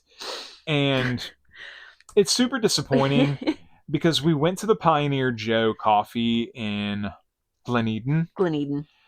And they had a honey butter, like a honey compound butter that we got. It was a honey butter. It wasn't a container of honey and a container of butter. It was a honey butter that they gave us that was spreadable, and we ate that on the first biscuit that we got from Pioneer Joe. This is on our last trip. And it was amazing. We enjoyed it very much. So we went to the Lincoln City Pioneer Joe and got a apple fritter from a different Marcy's Bakery from Marcy's in Portland, Bakery in which Portland. I think is more. I didn't tell you this earlier. I think it's more of like a wholesale bakery. Like they do stuff like the fritters, and they send them to local shops.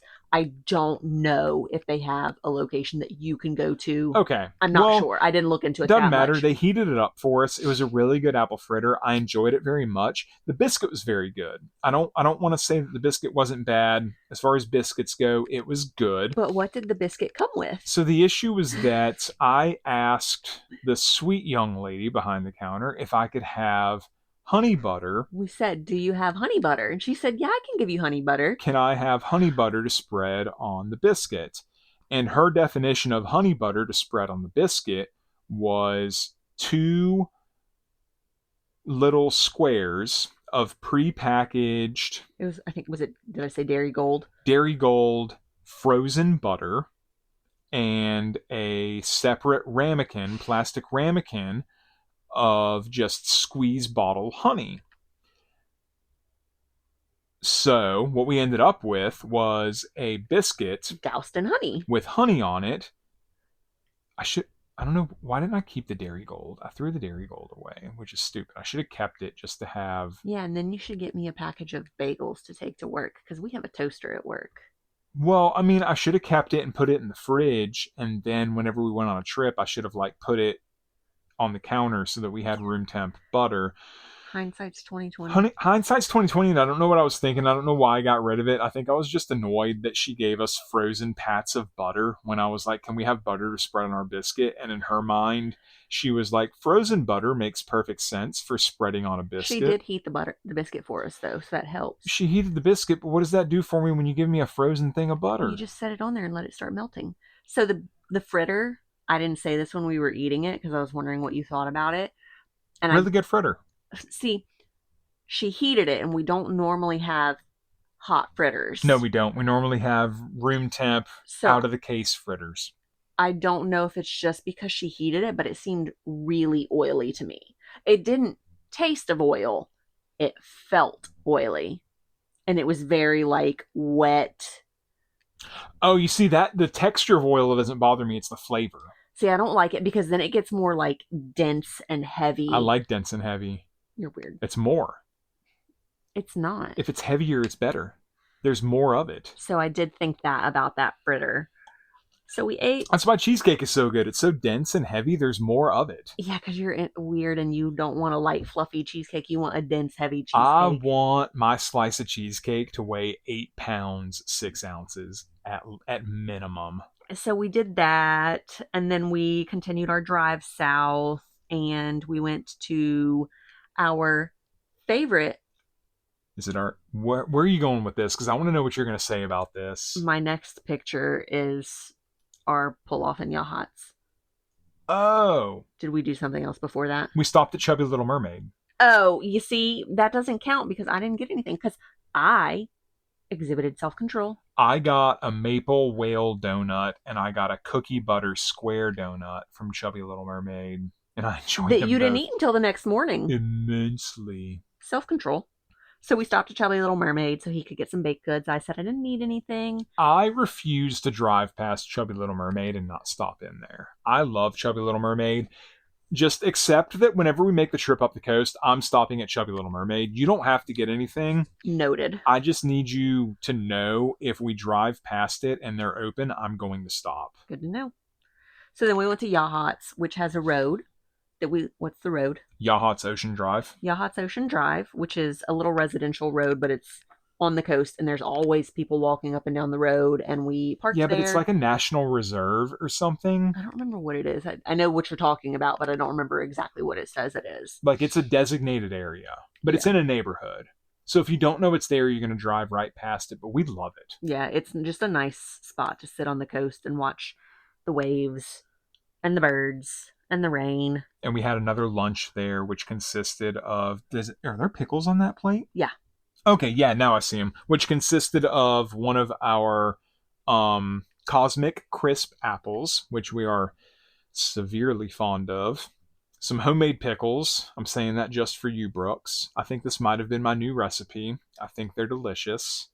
And our pork tenderloin, which I think this is an amazing lunch. It's so yummy. It's so hard to think of a single time, like unless we're just getting like an amazing smash burger, it's hard to be like, it's justifiable. Such and such would be better. Yeah, because it's such a good lunch. It's such a good meal. We both enjoy it so much. And then I drank a few beers while we were sitting there. I drank my Treehouse barley wine, and it was so good. And I'm so disappointed I can't get more Treehouse. Is that the one that was the American barley wine? That was the American barley wine. Said it wasn't bad. If they still had it, I would buy so much of that. If we were on that side of the country and I could get it, I would. It was so good. And so begins the disappointing part of our journey. There's nothing We were very disappointed. So our plans took a turn at this point. So we were headed south because we were going to go to Feathers and Flavors, and we were going to do the chicken challenge. At Nobi Tap House. I had worked myself up to do the Hot Ones chicken challenge that they have. But this still gives us the opportunity to do it with Kylie. Maybe. Maybe. Well, that it involves them getting a place to stay and all that kind of stuff, but still, it opens up the possibility.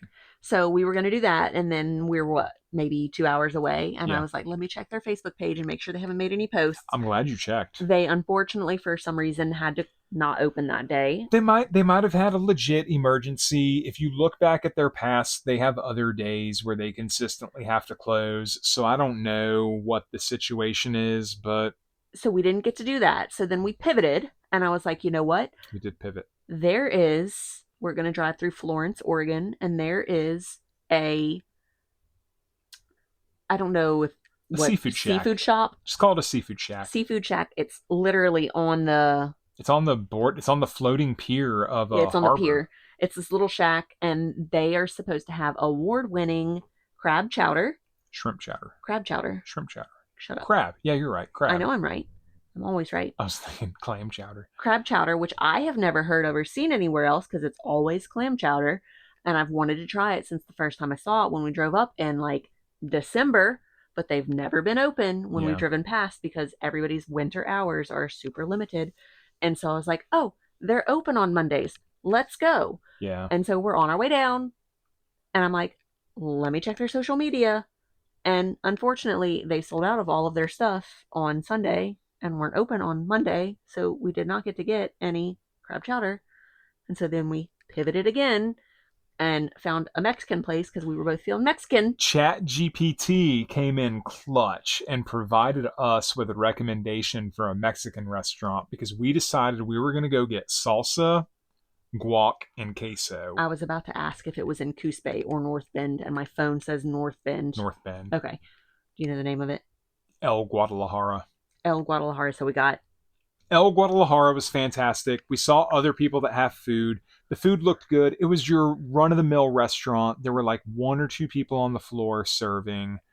It's I don't want to say there was anything special about it. It smelled amazing, like a normal Mexican restaurant. Their dips were really yummy. Our only disappointment was that their guac was very middle of the road. But we know for next time now because you said something that you can ask for the guac to be more spicy if you want. And so we'll do that next time and definitely get it again because other than that, it was good. Yeah, the queso was fantastic. The salsa was really good. The salsa was really good. And it was not one of those places where you feel like you're being judged when you finish your salsa or your chips and they feel like they have to bring you more. They just like immediately, we weren't even done yet and he brought more out. Yeah, he was super friendly. When I asked him if we could make the guac spicier, he was like, yeah, just ask me next time and I'll tell the kitchen to add some spice to it for you. And I'll probably be like, hey, if you're going to add some spice to it and mix it up a little bit, give me like an extra squeeze or two of lime because a little bit of acid and a little bit of spice, dress that guac up a little bit. That's going to be amazing guacamole. And they give you free frijoles. When you get to the table, you get a basket of chips. You get salsa, which their salsa was flavorful and slightly spicy, not overly spicy. It wasn't my level of spicy, so nobody's going to eat it and be crying. Some people might. Because their mouth is burning. I don't know. People that think that black pepper is spicy might be offended by it. But at that point, do you really belong at a Mexican restaurant? But they bring frijoles out. And you get that. And I'm sure if I would have asked him if we could get more beans, next time when I go in there, I'd be like, yo, give me the same dish that you do the large queso in of beans and I'll pay for it. I think you'd have to pay for that. I don't care. They were really good. I'll take a thing of beans, a thing of queso, some spicy guac, salsa, and chips. And I tipped him well for what all that cost. Like, we didn't take up any of his time. We were very easy.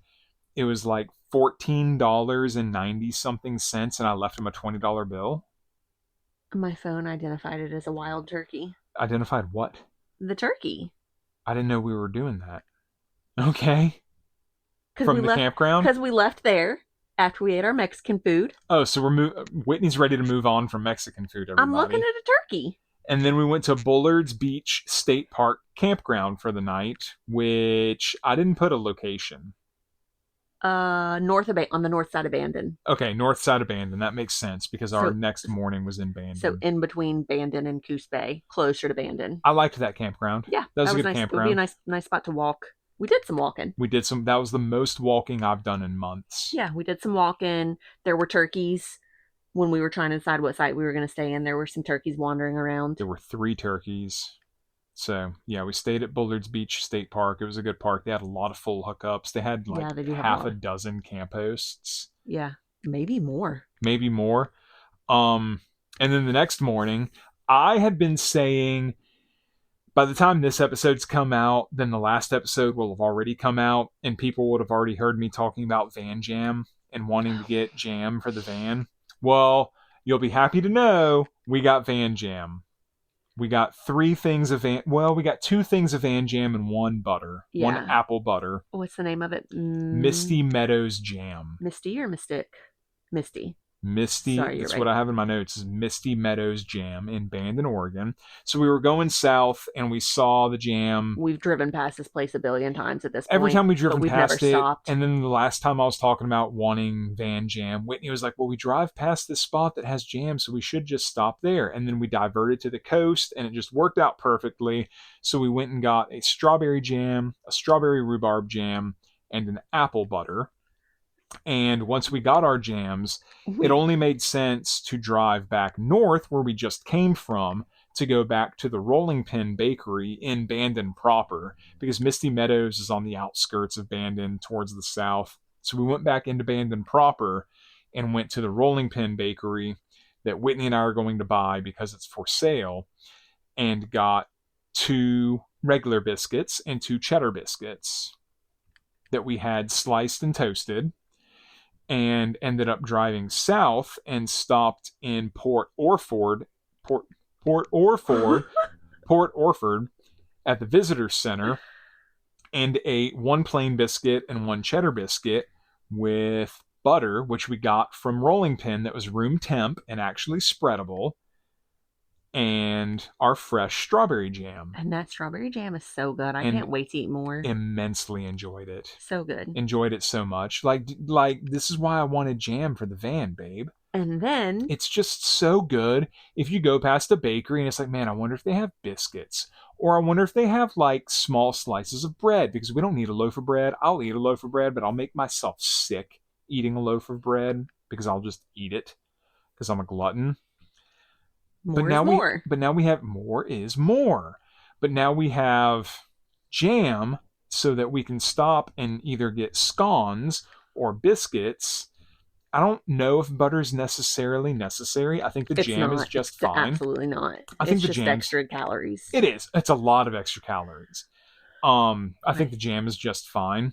But we stopped in Port Orford, ate our biscuits.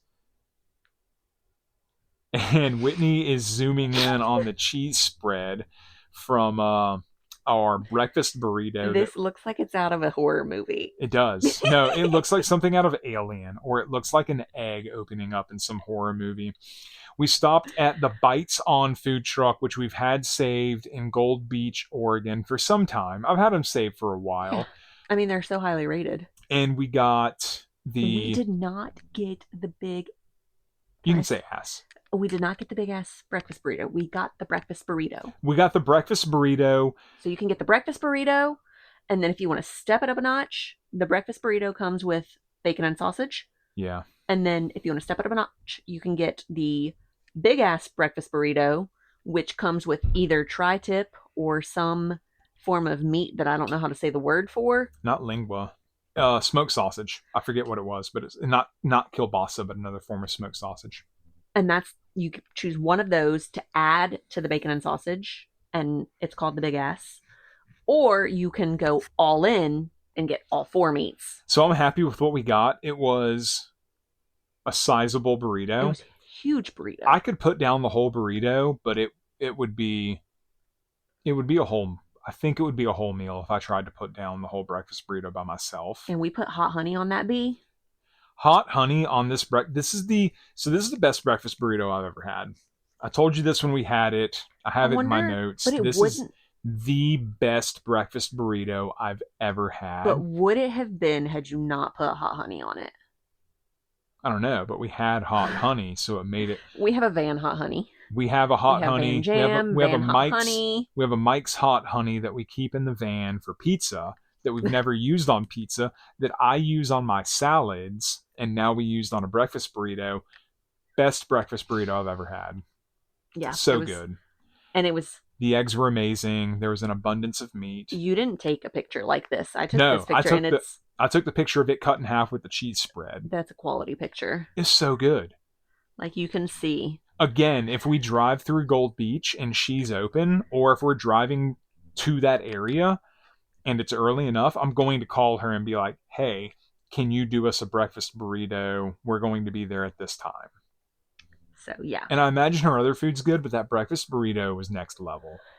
It was really good. You said it was expensive, but I think for what it is, I think it's perfectly fine. Yeah. And then if you factor in the fact that she's doing an upcharge, a surcharge for eggs, whatever, I get it. Eggs are expensive. And then, I mean, the fact that we shared the burrito and each felt like we got a decent amount, a good amount of burrito. It's not like we ate it and we're just like, dang, like, did I even eat anything? Like, it was a good amount sharing it. And you were looking at the breakfast burritos at the Rolling Pin, and those were $11. Oh, I don't remember the price. The breakfast burritos at Rolling Pin were $11, and I was thinking about that, and I was like, it's $15 for the big 16. ass breakfast burrito, or what? Well, that's with the egg 17. surcharge I didn't know about. 17 with the $1. So I don't know. 16. Still, I'd rather spend that on the burrito from the Bites On than get the $11 burrito at the Rolling Pin. Because I would have gotten the $11 burrito at Rolling Pin and been disappointed. I'd rather spend more and be blown away and say it's the best breakfast burrito I've ever had than spend less and be like, well, I didn't spend as much. Right. It wasn't as good. Well, yeah, no duh. Exactly. So it's like, yeah, if you want to cheap out, if you can't afford a $15 breakfast burrito, then don't go to Bites On and get a big breakfast burrito that's possibly going to be the best breakfast burrito that you've ever had. Get the cheaper burrito and be disappointed. And I would say that this burrito and have wasted your money. For most people would be 2 meals. Like, yeah, 2 meals, or for 2 normal people. A meal, 2 meals. 1 for each person. Like, these are the people that I look at on Google, and I'm like, I don't understand, where people are like, we got it and I could barely finish it, or we got it and I saved half of it for tomorrow. And I'm like, well, this must be like an 8-pound piece of food, because it can't be that big. And then we get something and I'm like, oh, this is pretty decent for me to eat. I would be miserable if I tried to eat this thing by myself. I could crush the whole thing. Yes, but you're an anomaly. Well, you're not a beard anomaly, but you're an anomaly. I'm not a competitive eater, but I can put down some food. But it was a decent amount of food. I felt like the price was justified. Yeah. For sure. It was just a big burrito. So what did we do after our burrito? So after we finished our burrito, we went into Gold Beach and we stopped at Coastal Market, of course, because Coastal Market 101's bad for us, because there are so many places on 101 where it's like, from now on, if they're open, I'm not going to pass them. We're going to go in there and get something. Coastal Market has amazing baked goods. Her rum cakes are amazing. She does a lot of liquor cakes, and I say liquor because she does rum and Irish whiskey. She does the Irish whiskey. She does the limoncello. Oh, she does the limoncello, yeah. So she does a lot of the, like, see, I say rum cake. I say rum. When I say rum cake is like saying Coke. Like, I'm not just talking about Coca-Cola. Coca-Cola. I'm talking about, yeah. Whoo! We're getting wild up in here. No, if I say Coke, like, I'm just referring to fizzy, syrupy flavored sodas. Rum cake to me is just like any liquor soaked cake. So she does an amazing rum cake, but then she also does an Irish whiskey cake, which is amazing. Varieties. She does, I don't know if I've ever had the limoncello. All of her soaked cakes are phenomenal.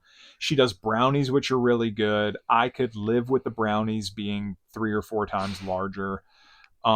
You said you wish the brownie was twice as thick. Yeah, for sure.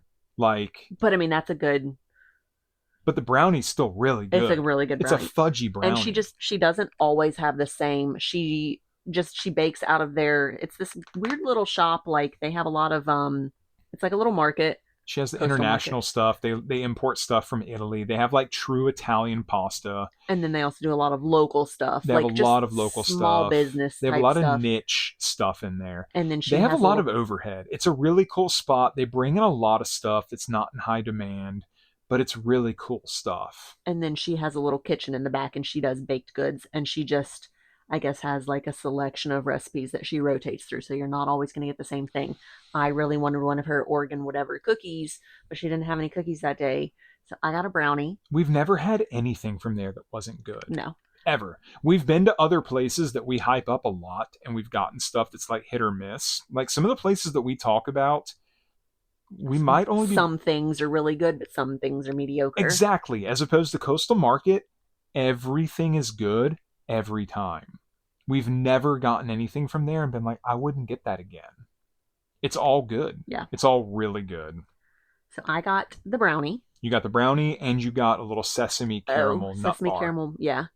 And then which was good. You got the... I got a chocolate dulce de leche cheesecake, and I will 100% be putting in a custom order, a special order for a whole chocolate dulce de leche cheesecake from her before we leave this area. I'm taking one home with us to Tennessee. It won't make it. Or no, it's going with us on the way east. It might not make it to Tennessee. It'll make it like half a day. So yeah, it'll go with us part of the way. It'll see more of the country than most people ever will. And then we also got some goodies for... We got some goodies for Miss Charlotte and Mr. Ron. We got Mr. Ron a brownie, and we got Miss Charlotte a chocolate Irish whiskey soaked cake. And they said they both really enjoyed them. Hopefully they did. And then we went float hunting again because Gold Beach for the month of April, not August. I was about to say August, but it's April. They do float drops to help promote tourism. And we did it when we were here 2 years ago and we found a float. I don't know what the number was last time we were here, but I did read that for the month of April, they drop about 1,500 floats total. I don't know if you knew it was that many. No, I did not. I didn't know it was that many. They say it's like a little over 300 a week. And so we went and looked for a float, and the weather was not ideal. It was pretty windy. It was a terrible. Nasty day. It wasn't storming like it was up north, but it was pretty windy. It was better weather than what we had up north when we started the day, which I'm happy about. But we went into the Gold Beach Visitor Center and got the information about that, and then you can walk from there. It's on the beach. You walked from there onto the beach, and there was actually rock beds right there. So I was like, hey, do you want to just take the dog and go hunt for agates for a few minutes while I walk up and down the beach looking to minimize your walking? And you did that. I did. And I walked up and down the beach, and there's, I don't know if it's a river or a creek that comes out right there. And when I got down to the end where the water flowed out into the ocean, there was a seal playing in the water. So I watched him for a few minutes and then continued my hunt. And then I saw Jake walking back to the van, and I was like, oh, I'm just going to hunt for a few more minutes. And I found a float buried in the grass. So I got another float, and then they also do a thing to help with tourism in the retail shops. You found a float. Hold that real quick. Hold that thought. All right. Sorry. I had to tinkle, and I couldn't hold it, even though we've only got like 3 minutes left in here. So you found your float, and Gold Beach does something to promote tourism and spending money in town. And if you go to, and they have a list in the visitor center, I don't remember how many shops it was, but they have a list of retail shops. Was Coastal Market listed? Yeah, of course. That's why we went back. Okay. So if you spend $25 at this select list of shops. Was Bite on the hook? Or I literally just looked to see if Coastal Market was on there. Okay. I was going to say, because if the Bite's on. We did not spend $25 there. We could have gotten 2 burritos. So if you spend $25 and you can bring your receipt into the visitor center, and they will give you a float. So the floats that they hide on the beach are 3-inch floats. If you go to the visitor center after spending $25 at one of these shops, then you get a 4-inch float. And we had spent $26 at Coastal Market, but we did not get a receipt because we try to save paper. And so we went back, and I was like, hey, we were just in here. Can I get a receipt so that I can get my float from the visitor center? And she printed me the receipt, and we took our receipt over to the visitor center, and they let me get a float. And I don't remember if I showed you the picture that I took the other day. I don't remember if I finished my statement about it or not. So we did this in 2023 as well. So we have two floats from then, one that we found and one that we got. I think Coastal Market just gave it to us last time. Yeah, we I got it from think they Coastal were Market. at the individual They shops. were at the shops, and they were letting the shops give out the floats if you spent the correct amount of money. So they gave us a float. So we had two from 2023, the one that I found this year, and then I got to choose the color that I wanted from the 4-inch float from the retail business from the visitor center this year. I chose the same freaking color in the 4-inch float that I already had from the previous year. Did you notice that? No, I didn't. I have the same bright blue 4-inch float. So we only have 4 floats, but we only have 3 colors. I don't think it's that big a deal. I think it's still pretty fun. But we're starting a float garden someday, so we're well on our way. Well, even if it's not a float garden, we're going to have stuff on display inside.